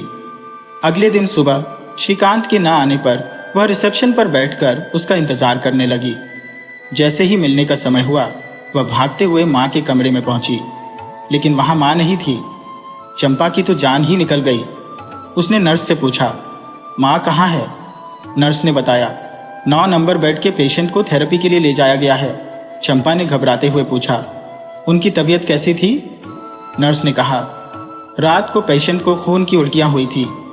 यह सुनते ही चंपा के पैरों तले जमीन खिसक गई। वह सर पकड़कर बैठ गई। नर्स ने कहा, जब पेशेंट को वापस लाएंगे तब आपको बुला लेंगे, फिलहाल आप बाहर इंतजार कीजिए। चंपा जैसे तैसे उठी और बाहर आ गई, लेकिन उसका सिर चकरा रहा था। वह गिरने ही वाली थी कि तभी श्रीकांत ने लपक कर उसे संभाल लिया। श्रीकांत ने चिंतित होकर पूछा, क्या हुआ चंपा? माँ की तबीयत तो ठीक है ना? चंपा की आंखों से आंसू बहने लगे। वह बोली, रात को माँ को खून की उल्टियां हुई थी। वो अभी अपने बेड पर नहीं है, उन्हें थेरेपी के लिए ले जाया गया है। श्रीकांत ने उसे दिलासा देते हुए कहा, तुम घबराओ मत, डॉक्टर्स देखभाल कर रहे हैं, सब ठीक हो जाएगा। चंपा ने आंसुओं से भरी आंखों से कहा, श्रीकांत, माँ के बिना मेरा इस दुनिया में कोई नहीं है। अगर उन्हें कुछ हो गया तो मैं कैसे जीऊंगी? श्रीकांत ने उसके कंधे पर हाथ रखते हुए कहा, हिम्मत रखो चंपा, सब ठीक हो जाएगा, बस थोड़ा सब्र करो। थोड़ी देर बाद नर्स आई और बोली, अब आप मरीज से मिल सकती है। चंपा जैसे ही यह सुना, वो लगभग दौड़ती हुई अंदर चली गई। पीछे पीछे श्रीकांत भी उसके साथ था। माँ बिस्तर पर लेटी उनका इंतजार कर रही थी। जब माँ ने चंपा को देखा तो उसके चेहरे पर एक थकी हुई मुस्कान उभर आई। चंपा ने पास जाकर माँ से पूछा, माँ अब कैसी हो? माँ ने धीरे से कहा, बेटी ठीक हो, बीमारी में तो ऐसा चलता ही रहता है, तू फिक्र मत कर। फिर उन्होंने नर्स से पूछा, रात को तबीयत थोड़ी बिगड़ी थी ना? नर्स ने जवाब दिया, हाँ, पर अब स्थिति ठीक है। पीछे खड़े श्रीकांत को देखकर माँ ने पूछा, ये कौन है? चंपा ने संकोच करते हुए कहा, ये श्रीकांत है, इनकी दादी को हार्ट अटैक आया था, अब ठीक है। वो भी अपनी दादी की देखभाल के लिए यहाँ आते हैं। माँ ने श्रीकांत को देखकर कहा, बेटा अच्छा है कि तुम चंपा के साथ हो, ये जल्दी घबरा जाती है। श्रीकांत ने आगे बढ़कर माँ के पैर छू लिए और कहा, माँ आप चिंता मत करो, मैं चंपा के साथ हूँ, सब ठीक हो जाएगा। माँ ने उसे आशीर्वाद देते हुए कहा, खुश रहो बेटा। मिलने का समय खत्म होते ही चंपा और श्रीकांत वहां से बाहर निकल आए। श्रीकांत ने पूछा, तुमने नाश्ता किया है? चंपा, अगर नहीं किया तो चलो, मेरे रेस्टोरेंट में कुछ खा लेते हैं। चंपा ने सिर हिला दिया और दोनों रेस्टोरेंट की ओर चल दिए। वहां जाकर श्रीकांत ने ऑर्डर दिया और चंपा से पूछा, क्या सोचा तुमने? चंपा थोड़ी चौंकी, किस बारे में? श्रीकांत ने गंभीरता से कहा, कॉन्ट्रैक्ट मैरिज के बारे में। चंपा ने थोड़ी झिझक के साथ जवाब दिया, देखो इसमें सोचने जैसा कुछ नहीं है। मेरी माँ की तबीयत को देखते हुए मैं कुछ भी करने के लिए तैयार हूँ। इस वक्त मुझे पैसों की सख्त जरूरत है और वो भी जल्द से जल्द। लेकिन तुमने अभी तक यह नहीं बताया कि तुम मुझे कितनी बड़ी रकम दोगे। श्रीकांत ने संयमित स्वर में कहा, जो भी इलाज का खर्च होगा मैं बस सब उठाऊंगा। तुम्हारे रहने का, माँ के इलाज का और हमारी शादी का कॉन्ट्रैक्ट, ये सब लिखित में रजिस्ट्रार के ऑफिस में रजिस्टर्ड होगा। तुम बस बताओ तुम्हें कितने लाख रुपए एक साथ चाहिए? चंपा ने गहरी सांस लेते हुए कहा, तुम्हें पता ही है कि माँ की बीमारी में कितना खर्चा लगेगा। श्रीकांत ने शांत स्वर में कहा, मैं तुम्हारे खाते में 5 लाख रुपए डाल दूंगा। चंपा यह सुनकर चौंक गई और जोर से बोली, 5 लाख? ये सुनते ही रेस्टोरेंट में बैठे लोग उसकी ओर देखने लगे तो उसने खुद को संभाल लिया और चुप हो गई। श्रीकांत ने कहा, देखो मैं तुम्हारे लिए इतने रुपए दे रहा हूं ताकि तुम्हारे पास कभी कोई दिक्कत ना हो। जब मैं अमेरिका चला जाऊंगा तब भी तुम्हें किसी परेशानी का सामना न करना पड़े। चंपा कुछ कह नहीं पाई, वह शांत रही और दोनों रेस्टोरेंट से बाहर आ गए। श्रीकांत ने कहा, मैं रजिस्ट्रार के ऑफिस में आवेदन दे देता हूँ। 2-4 दिन में जब उनका फोन आ जाएगा तो हम वहां जाकर शादी का रजिस्ट्रेशन करवा लेंगे। तब तक दादी भी अस्पताल से घर आ जाएंगी। चंपा ने सहमति में सिर हिला दिया और घर की ओर चल पड़ी। घर पहुंचकर चंपा ने बच्चों को ट्यूशन पढ़ाया, लेकिन आज उसका मन हल्का था। वह सोचने लगी, अगर माँ ठीक होकर घर आ जाए तो फिर जो होगा देखा जाएगा। तभी पड़ोस वाली भाभी आई और चंपा की माँ का हालचाल पूछने लगी। चंपा ने जवाब दिया, इलाज चल रहा है, जल्दी ही ऑपरेशन भी हो जाएगा और माँ ठीक होकर घर आ जाएंगी। पड़ोस वाली भाभी बोली, हम रोज भगवान से प्रार्थना करते हैं कि आंटी जल्दी से ठीक हो जाए, पर तू बता इतने पैसे कहाँ से लाएगी तू? इतना बड़ा खर्चा है। चंपा ने हल्की मुस्कान के साथ कहा, भाभी सब हो जाएगा, आप चिंता मत करो। थोड़ी देर बाद भाभी चली गई, क्योंकि बच्चे ट्यूशन के लिए आ गए थे, वरना भाभी तो तब तक नहीं जाती जब तक कि पूरी मोहल्ले की खबर चंपा को न सुना देती। रात को जब चंपा बिस्तर पर लेटी तो उसकी आंखों से नींद कोसों दूर थी। वो सोच रही थी, जो मैं करने जा रही हूँ क्या वो सही है?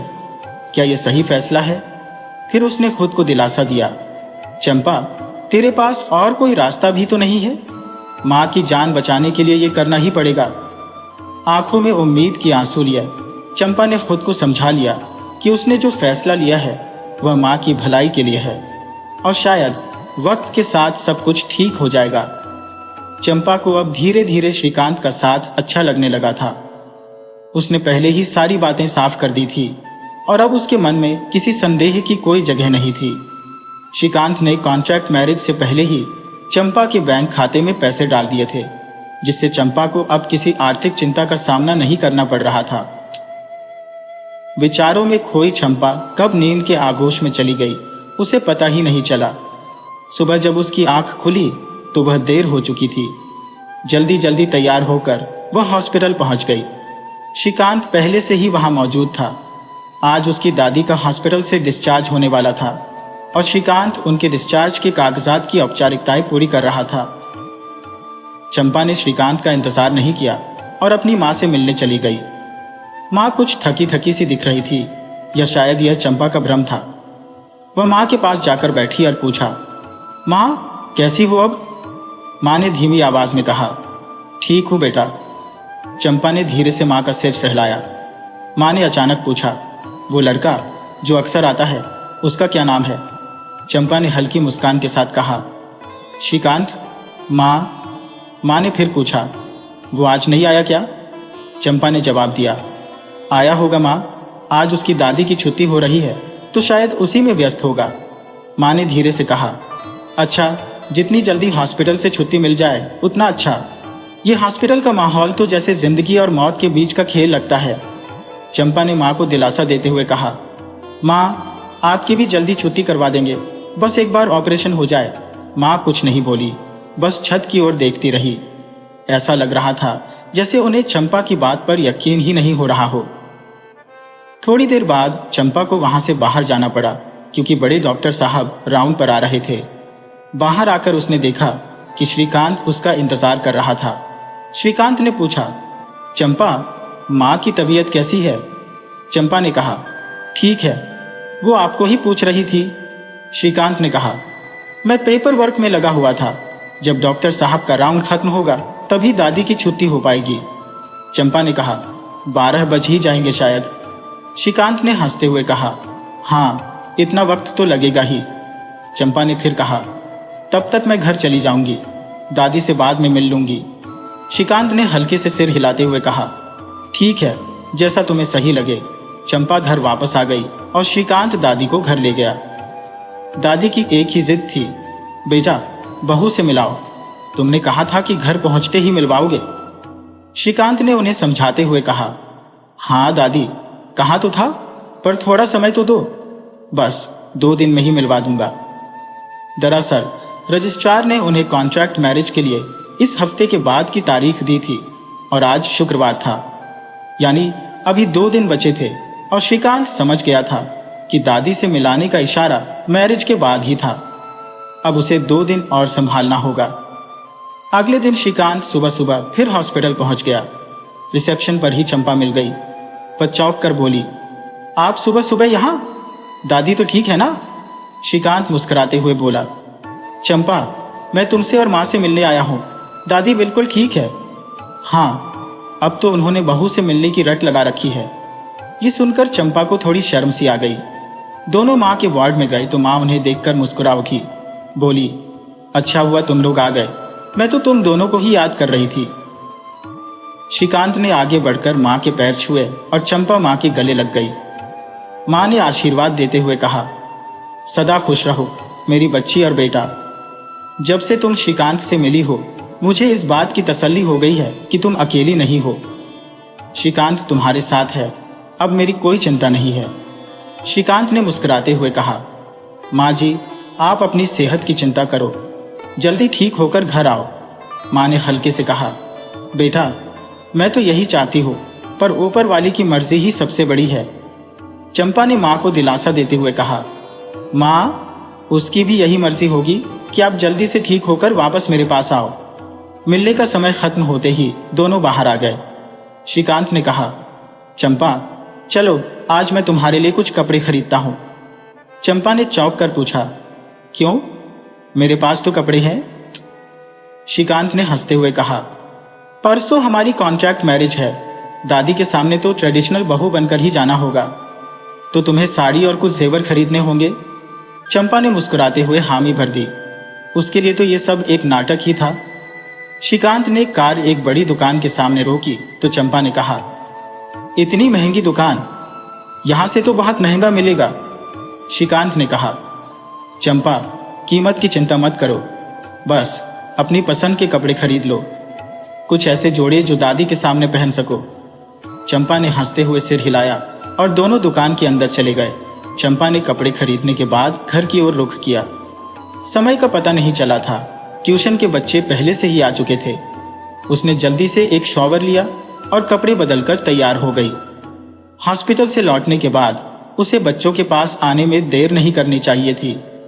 जब बच्चे चले गए तो चंपा की माँ की सहेली उनके हालचाल पूछने के लिए चंपा के पास आई।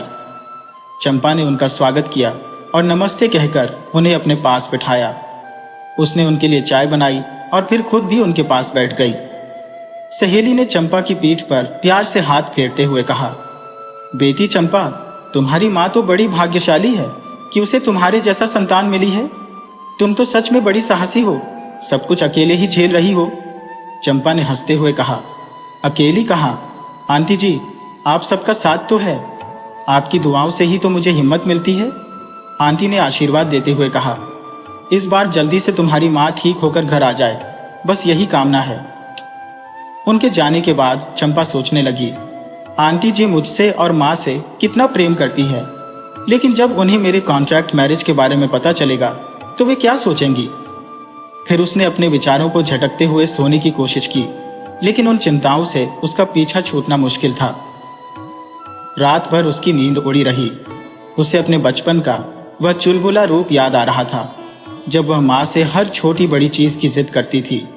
अच्छे कपड़े पहनना, सहेलियों के साथ घूमना फिरना, सब कुछ करना चाहती थी। तब माँ हमेशा कहती थी, चंपा ये सब तुम्हें अपने पति के घर जाकर करना है, या तो तुम्हारी पढ़ाई और 2 वक्त की रोटी का ही इंतजाम करो।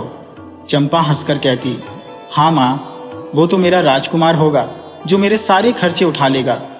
माँ मुस्कुराकर कहती, भाग्य का क्या पता, सच में कोई राजकुमार मिल जाए। चंपा थोड़ी नाराजगी से कहती, हाँ माँ मेरी तो इतनी अच्छी किस्मत है। लेकिन माँ समझाती कि हालात के साथ समझौता करना पड़ता है। पिता की मृत्यु के बाद माँ ने कितनी मेहनत से उसे पाला था। चंपा हमेशा चाहती थी कि वह पढ़ लिख कर माँ की गरीबी को दूर कर दे। वह मेहनत कर रही थी, लेकिन माँ की बीमारी ने उसके सपनों को अधूरा कर दिया। अब पढ़ाई की बात तो दूर, उसे माँ के ठीक होने का इंतजार करना था। इसके अलावा श्रीकांत की दादी की देखभाल भी उसकी जिम्मेदारी बन गई थी। गहरी सांस भरते हुए चंपा ने ईश्वर से प्रार्थना की, हे भगवान इस बार सब तेरी मर्जी से हो। फिर उसने सोने की कोशिश की। सुबह जब उसकी आंखें खुली तो उसका सिर भारी लग रहा था। उसे कहीं जाने का मन नहीं कर रहा था, लेकिन माँ के पास जाना तो जरूरी था। वह सोचने लगी, वह तो मेरी राह देख रही होगी। इस विचार के साथ चंपा जल्दी जल्दी उठी और घर के काम निपटाकर हॉस्पिटल के लिए चल दी। हॉस्पिटल में पहुंचते ही वहां का दृश्य देखकर वह दंग रह गई। सभी लोग गमगीन बैठे हुए थे। जब चंपा अपनी माँ के पास पहुंची तो माँ ने उसे गले लगाते हुए रोने लगी। चंपा, मुझे अस्पताल से ले चल बेटा, यहाँ मेरा मन नहीं लग रहा। चंपा ने पूछा, क्या हुआ माँ? माँ ने बताया, पड़ोस वाले बेड पर जो नीना जी थी, बड़ी हंसमुख स्वभाव की, कल रात उनकी मृत्यु हो गई। कैसी खुशमिजाज औरत थी, कोई सोच भी नहीं सकता था कि अंदर से इतनी बीमार थी। हमेशा हंसते हंसते अपने दर्द को सहती रही। चंपा ने माँ को दिलासा देते हुए कहा, माँ, जो लिखा है वही होगा, चिंता मत करो, जल्दी ऑपरेशन होगा और तुम अपनी चंपा के साथ घर चलोगी। चंपा ने देखा माँ की आंखों में दर्द और चिंता थी, लेकिन चंपा ने यह भी देखा कि उसकी माँ ने हमेशा संघर्ष किया है। चंपा ने ठान लिया कि अब वह अपनी माँ की हर समस्या का सामना करेगी और उसे जल्दी ठीक करने के लिए हर संभव प्रयास करेगी। इसके बाद चंपा ने एक योजना बनाई। उसने सोचा कि वह अपनी माँ को ढांढस बंधाएगी और जितना संभव हो सके उनकी देखभाल करेगी। चंपा ने अपने भीतर की ताकत को पहचान लिया और एक नए उत्साह के साथ माँ के लिए कुछ अच्छे कपड़े और अन्य सामान खरीदने का निश्चय किया। चंपा ने मन में सोचा, मैं अपनी माँ को खुश करने के लिए हर संभव प्रयास करूंगी। मेरे सपने अधूरे नहीं रहेंगे। मैं अपने और माँ के लिए एक नई शुरुआत करूंगी। और इस संकल्प के साथ चंपा ने अपने जीवन की नई यात्रा की ओर कदम बढ़ाने का फैसला किया। चंपा जब बाहर निकली तो उसकी आंखों से आंसुओं की धार फूट पड़ी। माँ का दुख सहन करना उसके लिए असहनीय था। उसने भगवान से भी शिकायत करते हुए कहा, हे ईश्वर, तुम इतने निर्दयी क्यों हो? तुम्हारे हाथों मेरी माँ को कभी खुशी नहीं मिली। हमेशा केवल कठिनाइयां ही उसके जीवन में आई है। मैंने अपने ज्ञान और मेहनत से माँ को खुश करने का संकल्प लिया था, लेकिन अब हमने उसे यह गंभीर बीमारी दे दी। अकेले बैठकर वह रोते रोते यही सोचती रही। तभी श्रीकांत वहां पहुंचा। उसने चंपा के मिजाज को भांपते हुए कहा, चंपा, चिंता मत करो। जिन चीजों पर तुम्हारा नियंत्रण नहीं है उनके बारे में सोचने से कोई लाभ नहीं होगा। तुम माँ के लिए इतनी बड़ी बलिदान दे रही हो, जो कि साधारण बात नहीं है। श्रीकांत ने चंपा को आश्वासन देते हुए कहा, चिंता मत करो, सब कुछ ठीक होगा। श्रीकांत की बातों से चंपा को थोड़ी तसल्ली मिली। उसने कहा, आज रविवार है, बच्चों की ट्यूशन की छुट्टी होगी। श्रीकांत ने सुझाया, चलो एक अच्छी फिल्म देखने चलते हैं, इससे तुम्हारा मूड भी ठीक हो जाएगा। चंपा ने सोचा, क्या माँ के अस्पताल में होने के बावजूद मैं मूवी देखने जा सकती हूँ? श्रीकांत ने उत्तर दिया, कल तुम यही कहोगी कि माँ के अस्पताल में खाना खाने में अच्छा लगेगा। चंपा, जिंदगी में सुख और दुख दोनों साथ चलते हैं। चलो, इससे तुम्हारा मूड भी ठीक हो जाएगा। चंपा ने अंततः सहमति दे दी और श्रीकांत के साथ थिएटर की ओर बढ़ गई। लेकिन जाने से पहले उसने अपने चेहरे को चुनरी से ढक लिया ताकि मोहल्ले के लोग उसे पहचान न सके। उसे डर था कि किसी ने उसे देख लिया तो लोग बेवजह बातें बनाएंगे। चंपा जानती थी कि उनके मोहल्ले में सुख दुख में कोई साथ देने वाला नहीं है, लेकिन छीजाकशी करने वालों की कमी नहीं थी। इसलिए उसने अपनी पहचान छुपाने के लिए मुंह ढक लिया। वह सोचने लगी, कहावत भी है कि राड से तो आडवाणी। फिल्म देखने के बाद चंपा घर लौट आई और जल्दी सोने की कोशिश करने लगी। उसे सुबह कॉन्ट्रैक्ट मैरिज के लिए भी जाना था। चंपा ने खुद को रिलैक्स महसूस किया और जल्दी ही सो गई। सुबह उसकी नींद भारी सिर के साथ खुली, लेकिन उसे अपनी माँ के पास जाना था। वह सोचने लगी, माँ तो मेरी राह देख रही होगी। जल्दी से नहा धोकर चंपा ने तैयार हो गई। हॉस्पिटल पहुंचने पर देखा कि श्रीकांत भी वहां था। उसने कहा, मैं चाहता हूं कि माँ का आशीर्वाद हमें मिले। चंपा और श्रीकांत दोनों माँ के पास पहुंचे। माँ ने उन्हें देखकर मुस्कुराते हुए कहा, तुम दोनों आ गए। खुश रहो बेटा, तुम्हारी तरक्की और सफलता के लिए दुआ करती हूँ। माँ का चेहरा आज बहुत खिलखिलाता हुआ था। बातचीत करते करते समय समाप्त हुआ। इसके बाद चंपा और श्रीकांत एक ब्यूटी पार्लर पहुंचे। शादी के लिए जोड़ा और कुछ फूल मालाएं लेकर उन्होंने पार्लर की महिला को समझा दिया कि हल्का मेकअप करना है, क्योंकि कोर्ट में शादी थी। पार्लर की महिला ने कहा, 1 घंटा लगेगा, आप बाहर बैठकर इंतजार कर सकते हैं। श्रीकांत बाहर बैठ गया। जब चंपा बाहर निकली तो श्रीकांत उसे देखते रह गए। चंपा सादा लाल जोड़े में भी अत्यंत मनमोहक लग रही थी। उसने झट से कार का दरवाजा खोला और चंपा को बैठने का इशारा किया। अगले ही पल कार श्रीकांत के बंगले की ओर बढ़ गई। घर पहुंचने पर घर की नौकरानी बेला आरती का थाल सजाए खड़ी थी। जैसे ही गाड़ी रुकी, नौकरानी खुशी से बोली, दादाजी चलिए, नई बहू आ गई है। नव विवाहिता के स्वागत में घर में रौनक छा गई। चंपा का दिल धड़क रहा था। खुशी और चिंता का एक अद्भुत मिश्रण। उसकी नई जिंदगी की शुरुआत हो चुकी थी। अब उसे यह सोचने की जरूरत थी कि वह अपने जीवन में आने वाले नए अध्याय को कैसे संभालेगी। उसकी मां की स्वास्थ्य और श्रीकांत के परिवार का प्यार उसे आगे बढ़ने के लिए प्रेरित करता रहेगा। चंपा ने अपने भविष्य को लेकर नई उम्मीदें बुननी शुरू कर दी, यह सोचकर कि वह अब अपनी मां और श्रीकांत के साथ एक सुखद और समृद्ध जीवन का निर्माण कर सकती है। दादी तो अपनी बहू के आगमन का बेसब्री से इंतजार कर रही थी। सुबह श्रीकांत ने कहा था कि वह आज ही चंपा को घर ले आएगा। दादी ने अपनी नौकरानी बेला की सहायता से दूल्हा दुल्हन का स्वागत भव्य रूप से किया। मिठाइयां बांधी और दरवाजे के दोनों ओर हल्दी के थापे भी लगवाए। भले ही चंपा और श्रीकांत के लिए यह एक कॉन्ट्रैक्ट मैरिज थी, पर दादी तो हर छोटी छोटी रस्म को पूरी करने का इच्छुक थी। चंपा को अनिच्छा से सभी रिवाज निभाने पड़ रहे थे। दादी की खुशी का कोई ठिकाना नहीं था। आज उनके पोते की बहू घर आई थी। अब चंपा सुबह अपनी मां से मिलने के बाद श्रीकांत के घर जाकर दादी की देखभाल में जुट जाती थी। उसने मोहल्ले में यह बता दिया था कि उसे नाइट जॉब मिल गया है। मां के हालात देखकर वह अपने घर आती, दोपहर को बच्चों को पढ़ाती और शाम को दादी के पास लौट आती। उसने दादी को यह बता रखा था कि वह दिन भर सर्विस पर जाती है। इस तरह चंपा की जिंदगी उलझनों से भरी हुई थी।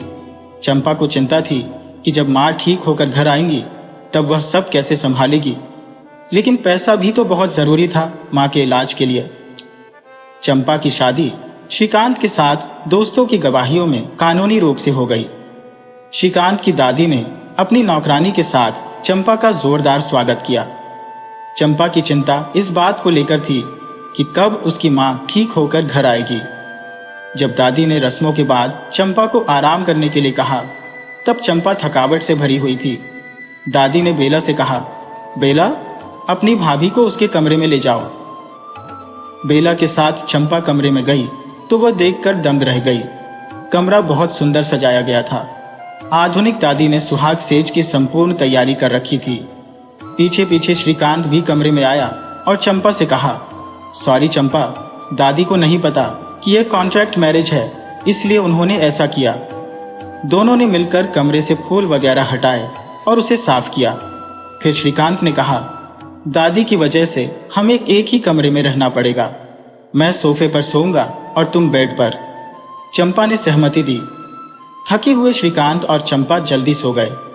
हफ्ते भर भी नहीं हुआ था कि श्रीकांत ने कहा, चंपा, मुझे अमेरिका जाना होगा।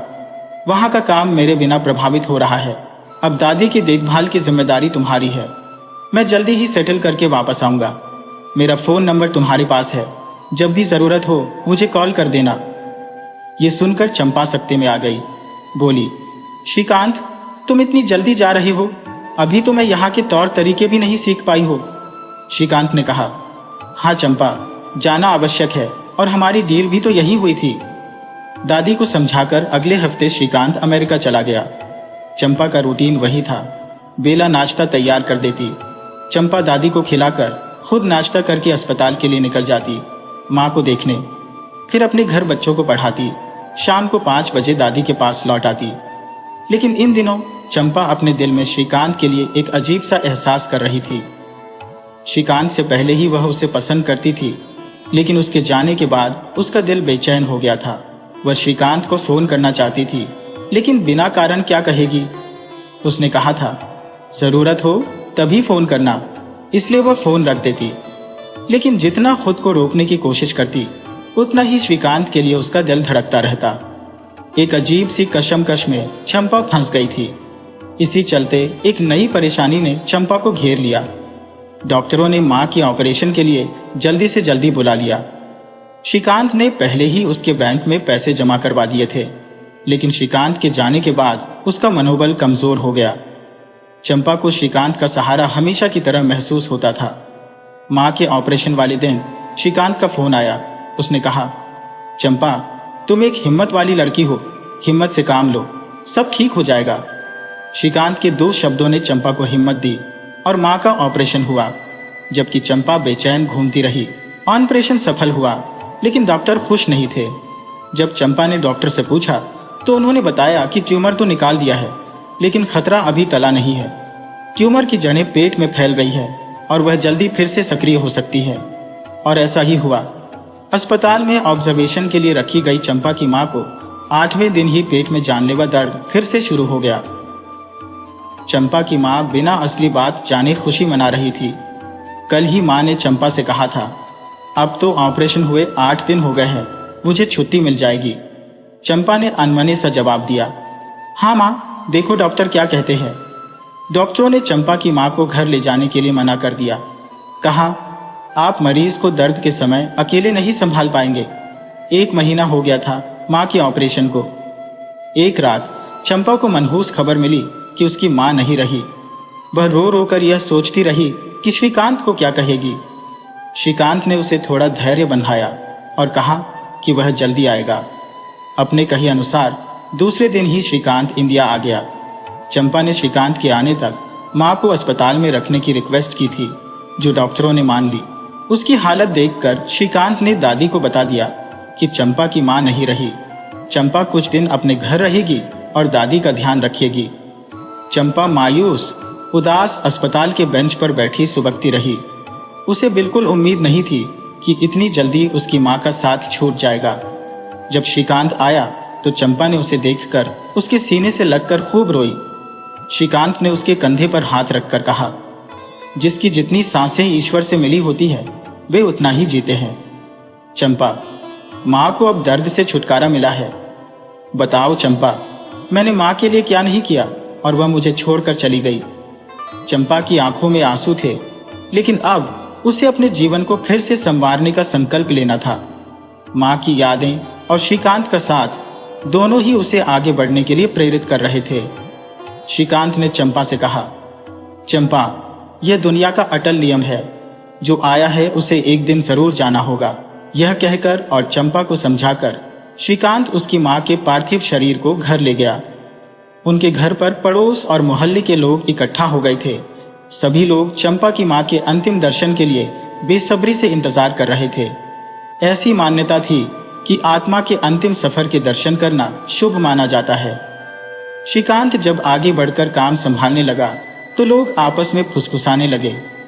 हर कोई जानना चाहता था कि आखिर यह श्रीकांत कौन है, मगर कोई खुलकर बोल नहीं रहा था। अंततः चंपा ने अपनी मां की अंत्येष्टि खुद मुखाग्नि देकर की।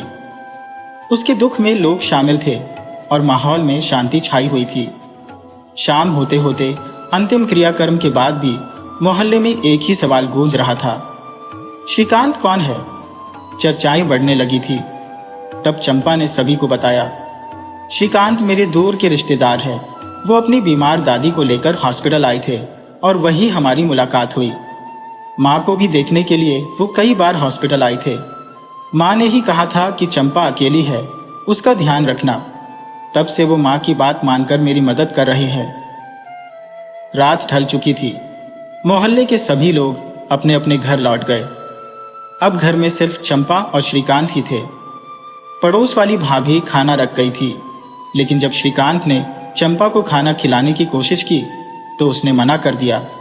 उसका दिल भारी था, लेकिन उसने श्रीकांत के कहने पर कुछ निवाले मुंह में रखे, मगर तभी उसका दर्द फूट पड़ा और वह श्रीकांत के कंधे पर सिर रखकर रोने लगी।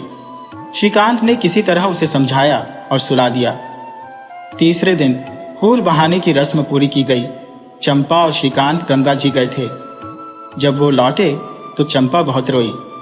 माँ अब इस धरती पर भी नहीं है, मैं उनके बिना कैसे जी पाऊंगी? उसने बार बार श्रीकांत से पूछा। श्रीकांत ने उसे गले लगाकर हिम्मत दी। चंपा जैसे किसी कमजोर बैल की तरह एक मजबूत पेड़ का सहारा लेकर उससे लिपट गई थी। दोनों के बीच एक अजीब सी खामोशी और जुड़ाव महसूस हो रहा था। इसके बाद श्रीकांत अमेरिका वापस लौट गया। चंपा अब अपनी दिनचर्या में दादी की देखभाल करने लगी थी। दिन में वो अपने घर जाती और शाम होते ही फिर से दादी के पास लौट आती। मगर उसकी रातें सिर्फ श्रीकांत की यादों में डूब जाती। वो सोचती, अगली बार जब श्रीकांत आएगा तो मैं उसे बता दूंगी कि मैं उससे कितना प्यार करती हूँ। श्रीकांत को गए हुए अभी 2 महीने ही हुए थे कि चंपा को अपने अंदर कुछ हलचल महसूस होने लगी।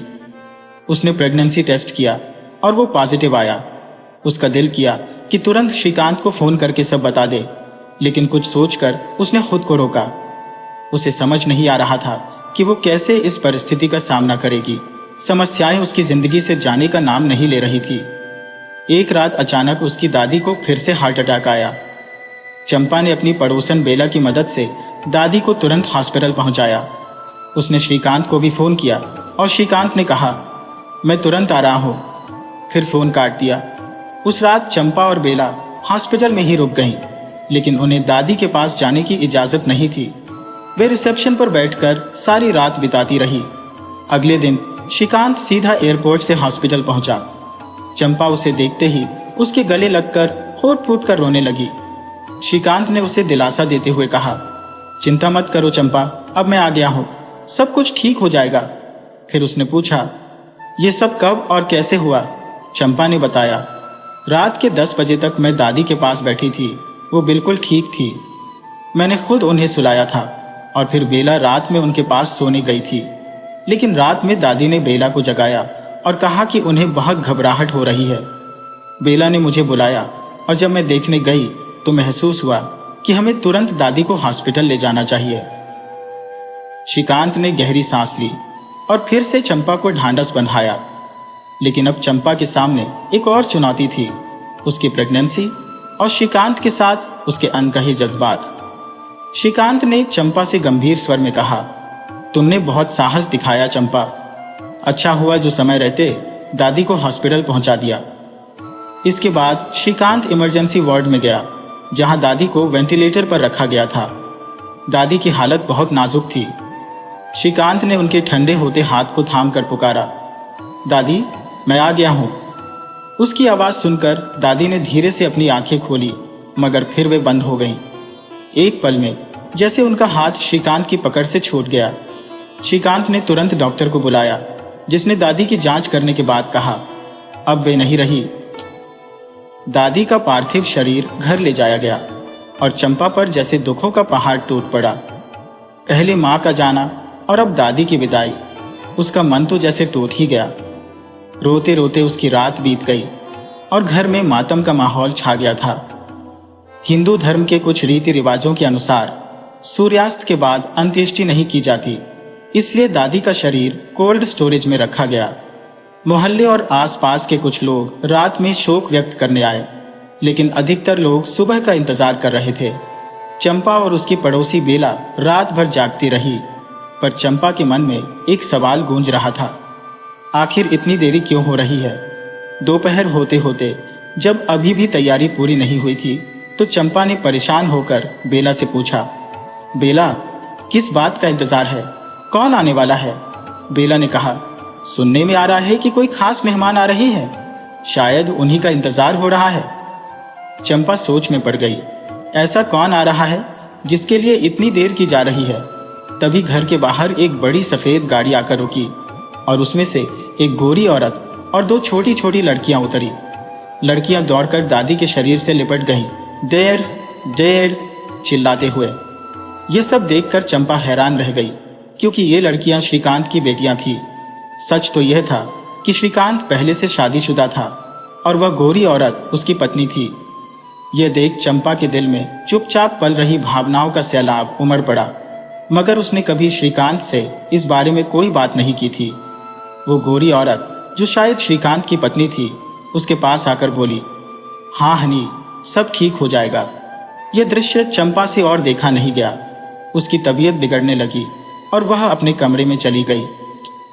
थोड़ी देर बाद बेला उसके पास आई और कहा, भाभी आपको यह कमरा खाली करना पड़ेगा। साहब ने कहा है कि गौरी, मैं और उनके बच्चे यहाँ रहेंगे, आप दूसरे कमरे में चली जाएं। चंपा ने बिना कुछ कहे बेला की बात मान ली। उसे समझ आ गया था कि अब उसकी यहाँ कोई जरूरत नहीं रही, क्योंकि दादी के साथ ही उसका कॉन्ट्रैक्ट भी खत्म हो चुका था। चुपचाप वह दूसरे कमरे में चली गई और श्रीकांत को कुछ भी बताना अब उसे बेमानी लग रहा था। अंत्येष्टि के बाद चंपा ने श्रीकांत से घर जाने की इजाजत मांगी। श्रीकांत ने अपनी पत्नी से चंपा का परिचय एक दोस्त के रूप में कराया और कहा, ठीक है, मैं घर आकर तुमसे मिलूंगा। ऐसा लगा कि श्रीकांत अब नहीं चाहता कि उसकी पत्नी और चंपा एक ही छत के नीचे रहे। चंपा अपने घर चली गई, मगर उसके दिल में कई सवाल थे। बेला को भी चंपा का इस तरह अचानक चले जाना ठीक नहीं लग रहा था। वह चाहती थी कि गौरी मैम को सारा सच बता दे, पर वह अंग्रेजी नहीं जानती थी और गौरी मैम हिंदी नहीं समझती थी। अपने घर पहुंचते ही चंपा अपने बिस्तर पर फूट फूट कर रोने लगी। कोई भी नहीं था उसकी आंसू पोंछने वाला। जब वह पूरी तरह थक गई तो खुद ही चुप हो गई। उसे श्रीकांत से ऐसी बेरुखी की उम्मीद नहीं थी। उसका दिल बुरी तरह टूट चुका था। वह सोच रही थी, अगर कोई जानवर भी पालता है तो उससे भी लगाव हो जाता है। फिर यह तो इंसानी रिश्ता था। माना कि हमारा रिश्ता सिर्फ एक कॉन्ट्रैक्ट पर आधारित था, पर इतनी बेरहमी तो किसी से भी नहीं होनी चाहिए। श्रीकांत ने मुझे एक बार भी रोकने की कोशिश नहीं की। उसने तो मुझे अपनी पत्नी से ऐसे मिलवाया जैसे मैं कोई अजनबी हो। चंपा के दिमाग में सारी बातें एक के बाद एक घूमने लगी। उसने सोचा, अब श्रीकांत को मेरी प्रेगनेंसी के बारे में बताने का कोई फायदा नहीं है। वह कॉन्ट्रैक्ट पेपर दिखाकर कहेगा कि जो भी हुआ वह हमारी मर्जी से था। अगर मैं कोर्ट में जाऊंगी तो शायद वह बच्चे का खर्चा देने को तैयार हो जाएगा, मगर मैं उससे प्यार करने लगी हूं। मैं यह सब सहन कर लूंगी। अब सब खत्म हो गया है। अगली सुबह जब चंपा उठी, उसकी आंखें सूजी हुई थी। उसने सोचा, शायद श्रीकांत का फोन आएगा, मगर दिन के 3 बज चुके थे और कोई कॉल नहीं आया। उसका दिल बेचैन हो रहा था, जैसे उसने खुद को कभी इतना कमजोर महसूस नहीं किया था।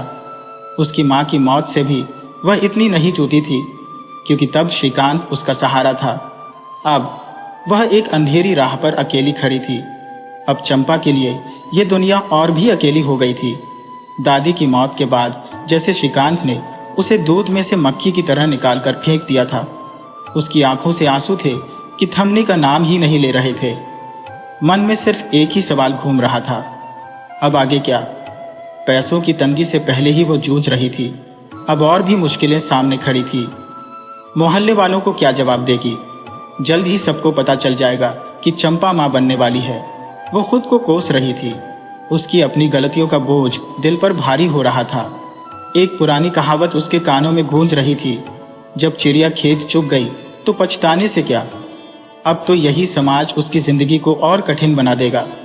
जितना सोचती उतनी ही उलझनों में घिरती चली जाती। सुबह से कुछ भी खाया पिया नहीं था। तभी दरवाजे पर दस्तक हुई। पड़ोस की भाभी आई और दरवाजा खोलते ही बोली, अरे चंपा, क्या हाल बना रखा है तुमने? क्या हो गया है तुम्हें? चंपा ने कोशिश की मुस्कुराने की, पर नाकाम रही। फिर भाभी के गले लगकर फूट फूट कर रोने लगी। भाभी ने उसे दिलासा दिया, माँ की याद आ रही है ना? माँ का नाम सुनते ही चंपा का दुख और भी गहरा हो गया। भाभी ने उसे चुप कराते हुए कहा, पगली, एक ना एक दिन तो सबको जाना ही होता है। हम हैं ना तेरे साथ। चल मुंह धो ले, मैं तेरे लिए खाना लाई हूं, अब मना मत करना। भाभी ने उसे खाना खिलाया, फिर धीरे से कहा, मैं अब चलती हूं, शाम को फिर आऊंगी। वो चली गई और चंपा वापस अपने बिस्तर पर लेट गई। 2-3 रातों से सोई नहीं थी और अब इतनी थकी थी कि तुरंत गहरी नींद में डूब गई। कुछ घंटों बाद फोन की लगातार बजने वाली घंटी से उसकी नींद टूटी। स्क्रीन पर श्रीकांत का नाम चमक रहा था। चंपा का मन तो किया कि फोन काट दे, मगर फिर उसने फोन उठा लिया। हेलो, उसने ठंडे स्वर में कहा। श्रीकांत की आवाज आई, चंपा घर आओ, मुझे कुछ जरूरी बात करनी है। चंपा ने तल्खी से जवाब दिया, हमारी डील तो दादी की मौत के साथ ही खत्म हो गई थी, अब क्या बात करनी है? श्रीकांत की आवाज में गंभीरता थी। हाँ, डील खत्म हो गई, लेकिन कुछ बातें अभी भी बाकी है। चंपा ने फोन रख दिया और सोच में पड़ गई।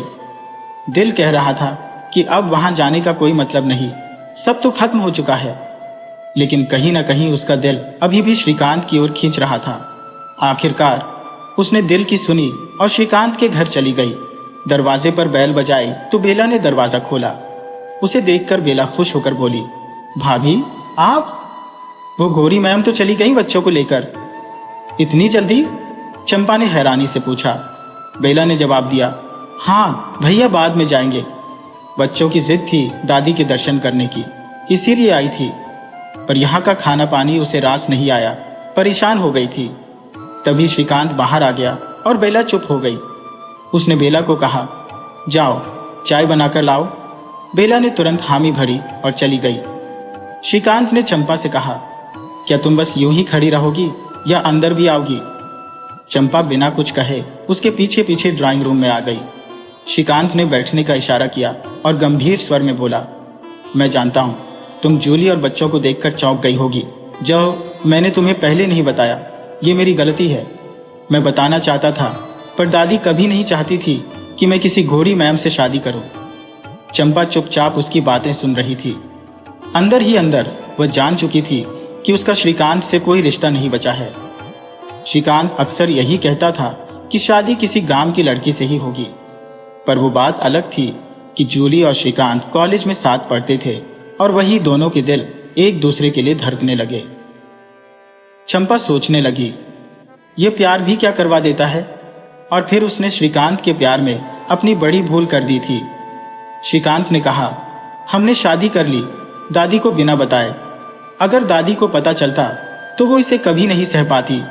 जूली को बहू बनाने की इजाजत मिलना तो दूर, वो शायद अपना दिल ही थाम लेती। दादाजी जानते थे, पर उन्होंने कुछ नहीं कहा। मैं तुम्हें बताना चाहता था, पर डरता था कि कहीं तुम्हारे मुंह से निकल न जाए और दादी सुन ले। बाकी सब मैंने ईमानदारी से निभाया। 5 लाख रुपए तुम्हारे बैंक में जमा कर दिए, तुम्हारा खर्चा भी उठाया। उस रात जो हुआ उसने तुम्हारी सहमति भी थी। अब मैं ये प्रॉपर्टी बेचकर हमेशा के लिए अमेरिका जा रहा हूँ और चाहता हूँ कि तुम्हारे खर्चे का भी ध्यान वहां से रखो। चंपा ने तीखे स्वर में कहा, अब क्यों? सब तो खत्म हो चुका है हमारे बीच। श्रीकांत ने कहा, हाँ अब तुम पूरी तरह आजाद हो। किसी अच्छे लड़की से शादी कर लो और अपनी जिंदगी बसा लो। चंपा ने ठंडी आवाज में कहा, यह मेरा निजी मामला है और तुम्हें मुझ पर तरस खाने की जरूरत नहीं है। मैं अपने खर्चे खुद उठा सकती हूँ। तुम्हारे लिए पैसे लिए, लेकिन जब तक दादी थी मैंने दिल से उनकी सेवा की। हमारे बीच का हिसाब किताब दादी के साथ ही खत्म हो गया। अब तुम आराम से जा सकते हो। ये कहकर चंपा चली गई। श्रीकांत हैरान रह गया कि चंपा उससे इस अंदाज में बात क्यों कर रही थी। उसने बेला को आवाज लगाई, बेला चंपा का बैग लाओ। बैग आते ही चंपा बिना चाय पिए चली गई। श्रीकांत कहता रह गया, अरे चंपा कम से कम चाय तो पीकर जाओ। पर चंपा ने एक भी शब्द बिना कहे वहां से निकल गई। उसके बाद श्रीकांत ने कई बार फोन करके मिलने की कोशिश की, लेकिन हर बार उसे निराशा ही हाथ लगी। चंपा फिर कभी श्रीकांत से नहीं मिली। श्रीकांत थक हार कर अपनी प्रॉपर्टी बेचकर अमेरिका चला गया, अपनी बीवी और बच्चों के पास। चंपा के लिए यह बेहतर था। श्रीकांत की दुनिया में उसकी कोई जगह नहीं थी। अब चंपा ने ठान लिया था कि वह अकेले ही अपनी जिंदगी जिएगी, पर यह इतना आसान नहीं था। उसे पता था कुछ महीनों बाद उसकी गर्भावस्था की बात सबको पता चल जाएगी। मोहल्ले के लोग सवाल करने लगेंगे। उसकी नजरें उनके सवालों का सामना करने की हिम्मत खो चुकी थी। उसे अचानक याद आया कि जब श्रीकांत और उसकी कॉन्ट्रैक्ट मैरिज हुई थी, तब श्रीकांत के एक दोस्त ने उनकी एक तस्वीर खींची थी। हालांकि श्रीकांत ने वो तस्वीर डिलीट करवा दी थी, मगर उससे पहले उसने चंपा को वह तस्वीर भेज दी थी। चंपा भूल चुकी थी उस तस्वीर के बारे में, पर आज उसे याद आई। उसने जल्दी से अपने फोन में वह तस्वीर खोजी और आखिरकार उसे ढूंढ निकाला। वह तस्वीर उसने फ्रेम करवाकर अपने कमरे की दीवार पर लगा दी। एक दिन पड़ोस की भाभी आई और उस तस्वीर को देखकर चौंक गईं। उन्होंने कहा, अरे नंदे रानी, ये क्या है? किससे मटक्का चल रहा है तेरा? माँ को मरे साल भर भी नहीं हुआ और ये क्या कर रही हो तुम? चंपा ने गंभीरता से कहा, भाभी ये श्रीकांत है, मेरे पति। आपने देखा था ना, माँ की अंत्येष्टि में वह कितनी मदद कर रहे थे। भाभी चौंकी। हाँ देखा तो था, पर शादी कब हुई? चंपा ने आंसुओं से भरी आंखों से कहा, माँ की मौजूदगी में ही उनकी मर्जी से मंदिर में शादी हुई थी। माँ चाहती थी कि उनके बाद कोई तो मेरी देखभाल करने वाला हो। भाभी का दिल पसीज गया। उन्होंने कहा, अरे रो मत, अब बताओ कहाँ है श्रीकांत? चंपा ने जवाब दिया, वो तो विदेश में नौकरी कर रहे हैं, वहीं चले गए। भाभी ने पूछा, तो तुझे यहाँ क्यों छोड़ गया? चंपा ने कहा, भाभी ऐसी बात नहीं है, मेरी हालत ऐसी थी कि मैं फ्लाइट में सफर नहीं कर सकती थी, इसलिए श्रीकांत ने कहा कि बच्चा हो जाने के बाद मुझे अपने साथ ले जाएगा। भाभी की आंखें फटी रह गई। क्या तू मां बनने वाली है? ये सब कब हुआ? चंपा ने धीरे से कहा, हाँ भाभी, उसने कहा था कि मोहल्ले वाले बहुत अच्छे हैं, तुम्हें कोई परेशानी नहीं होने देंगे। भाभी की तारीफ सुनकर चंपा की सांस कुछ देर के लिए थमी सी रह गई थी, लेकिन फिर तुरंत समझ गई कि अब यह खबर पूरे मोहल्ले में फैल जाएगी। भाभी अपनी तफ्तीश के साथ सभी को यह बात बता देंगी और चंपा को खुद कुछ कहने की भी जरूरत नहीं पड़ेगी। वही हुआ। चंपा अब मोहल्ले वालों की सहानुभूति का केंद्र बन गई थी। उसकी समझदारी ने उसे समाज में रुसवाई से बचा लिया, लेकिन दिल का क्या करे? दिल तो श्रीकांत के लिए धड़कता था, बेचैन रहता था। अब ना उसे खाने की चाह थी, ना ही कोई काम करने की लगन। यहाँ तक कि उसने ट्यूशन भी छोड़ दी थी। बैंक में माँ के ऑपरेशन के बचे पैसे ही उसका सहारा बने हुए थे। मोहल्ले की औरतें उसके आसपास आकर बैठ जाती, उसे तरह तरह की नसीहतें देती कि ये खाओ, वो मत खाओ, बच्चे के लिए ये बेहतर है। पर चंपा को इन सब बातों का कोई फर्क नहीं पड़ता था। वह तो इश्क के ऐसे रोग में गिरफ्त थी जो उसे धीरे धीरे खोखला कर रहा था। वक्त गुजरता गया और एक दिन ऐसा आया जब लेबर पेन की पीड़ा से तड़पती चंपा को भाभी ने 2 औरतों के साथ मिलकर अस्पताल पहुंचाया। डॉक्टरों ने तुरंत उसे भर्ती कर लिया, लेकिन चंपा की हालत बहुत नाजुक थी। डॉक्टरों ने साफ साफ कहा कि या तो मां को बचा सकते हैं या बच्चे को। चंपा ने थकी हुई आवाज में कहा, डॉक्टर साहब जल्दी से कागजात ले आइए, मैं हस्ताक्षर कर देती हूँ। मेरी जान की बजाय मेरे बच्चे को बचाया जाए। उसने एक फोन नंबर भी दिया, इस पर कॉल करके उन्हें बुला लीजिए। डॉक्टर ने फोन मिलाया। उधर से आवाज आई, हेलो, और डॉक्टर ने सारी स्थिति श्रीकांत को बताई, लेकिन चंपा की गुजारिश के अनुसार बच्चे के बारे में कुछ नहीं बताया। कुछ घंटों बाद चंपा ने एक प्यारे से बेटे को जन्म दिया, मगर उसकी हालत और भी बिगड़ गई। दूसरे दिन शाम तक श्रीकांत अस्पताल पहुंच चुका था। वह बेसब्री से चंपा से मिलने की चाहत में भागता आया था। डॉक्टर उसे चंपा के कमरे तक ले गए। चंपा बिस्तर पर आंखें बंद की सोच रही थी कि अब उसे किसका इंतजार है, मात का या श्रीकांत का। तभी उसे एक जानी पहचानी आवाज सुनाई दी, चंपा मैं आ गया हूं। श्रीकांत आ गया है, ये वही आवाज थी जिसका इंतजार वह इतने समय से कर रही थी। उसने धीरे धीरे आंखें खोली और श्रीकांत को देखते हुए बोली, मेरे पास अब ज्यादा वक्त नहीं है श्रीकांत। श्रीकांत की आंखें भर आई। मैं आ गया हूं चंपा, सब ठीक हो जाएगा। चंपा हल्की मुस्कान के साथ बोली, अब सब ठीक हो गया है श्रीकांत, डॉक्टर को बुलाओ, बच्चे को ले आओ। श्रीकांत ने तुरंत डॉक्टर को बुलाया और जब नवजात बच्चे को चंपा की गोद में लाया गया तो चंपा की आंखों में आंसू छलक पड़े। वह श्रीकांत से बोली, ये बच्चा मेरे प्रेम की निशानी है जो मैंने तुम्हें कभी नहीं बताई थी। मैं जब दादी के स्वर्गवास पर आई थी तब तुम्हें बताने की कोशिश की थी, लेकिन तुम्हारे परिवार को देखकर पीछे हट गई। मैं तुम्हारे परिवार को तोड़ना नहीं चाहती थी, लेकिन अब मैं इस बच्चे की परवरिश नहीं कर पाऊंगी, इसलिए इसे तुम्हें सौंप रही हूं। श्रीकांत ने उसके सर को अपनी गोद में लिया और दर्द भरी आवाज में कहा, इतना बड़ा सच तुमने मुझसे छुपाया क्यों? तुम अकेली यह सब सहती रही और मुझे कुछ नहीं बताया। अब मैं तुम्हें कुछ नहीं होने दूंगा। तुम और हमारा बच्चा दोनों मेरे साथ अमेरिका चलोगे। चंपा की आंखों में अब नींद गिरने लगी थी। उसने धीरे से कहा, बहुत देर हो चुकी है श्रीकांत, और फिर उसकी सांसें थम गई। चंपा इस दुनिया को अलविदा कह चुकी थी, लेकिन एक नई यात्रा पर निकल पड़ी थी। श्रीकांत ने उसे कसकर गले लगा लिया और उसके निर्जीव शरीर से लिपटकर फूट फूट कर रोने लगा। भाभी और बाकी औरतें यह दृश्य देखकर हक्का बक्का रह गईं। भाभी ने कहा, अरे बच्चे का बाप सही समय पर आ गया। यह सुनकर श्रीकांत समझ नहीं पा रहा था कि भाभी को सब कैसे पता चला। फिर जब वह चंपा के घर पहुंचा तो दीवार पर उनकी कॉन्ट्रैक्ट मैरिज वाली तस्वीर लगी देखी।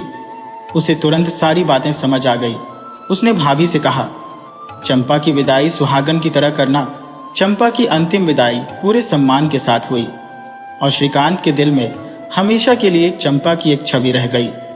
इस तरह एक तरफा प्यार की इस अनोखी कहानी का अंत हुआ, जिसकी शुरुआत कॉन्ट्रैक्ट मैरिज से हुई थी। चंपा ने अपनी प्रेम की निशानी अपने प्रेमी श्रीकांत को सौंप दी और खुद इस दुनिया से चली गई। श्रीकांत अपने बच्चे को लेकर अमेरिका लौट गया उसकी परवरिश के लिए। वहीं चंपा की यादें हमेशा के लिए श्रीकांत के दिल में बस गईं।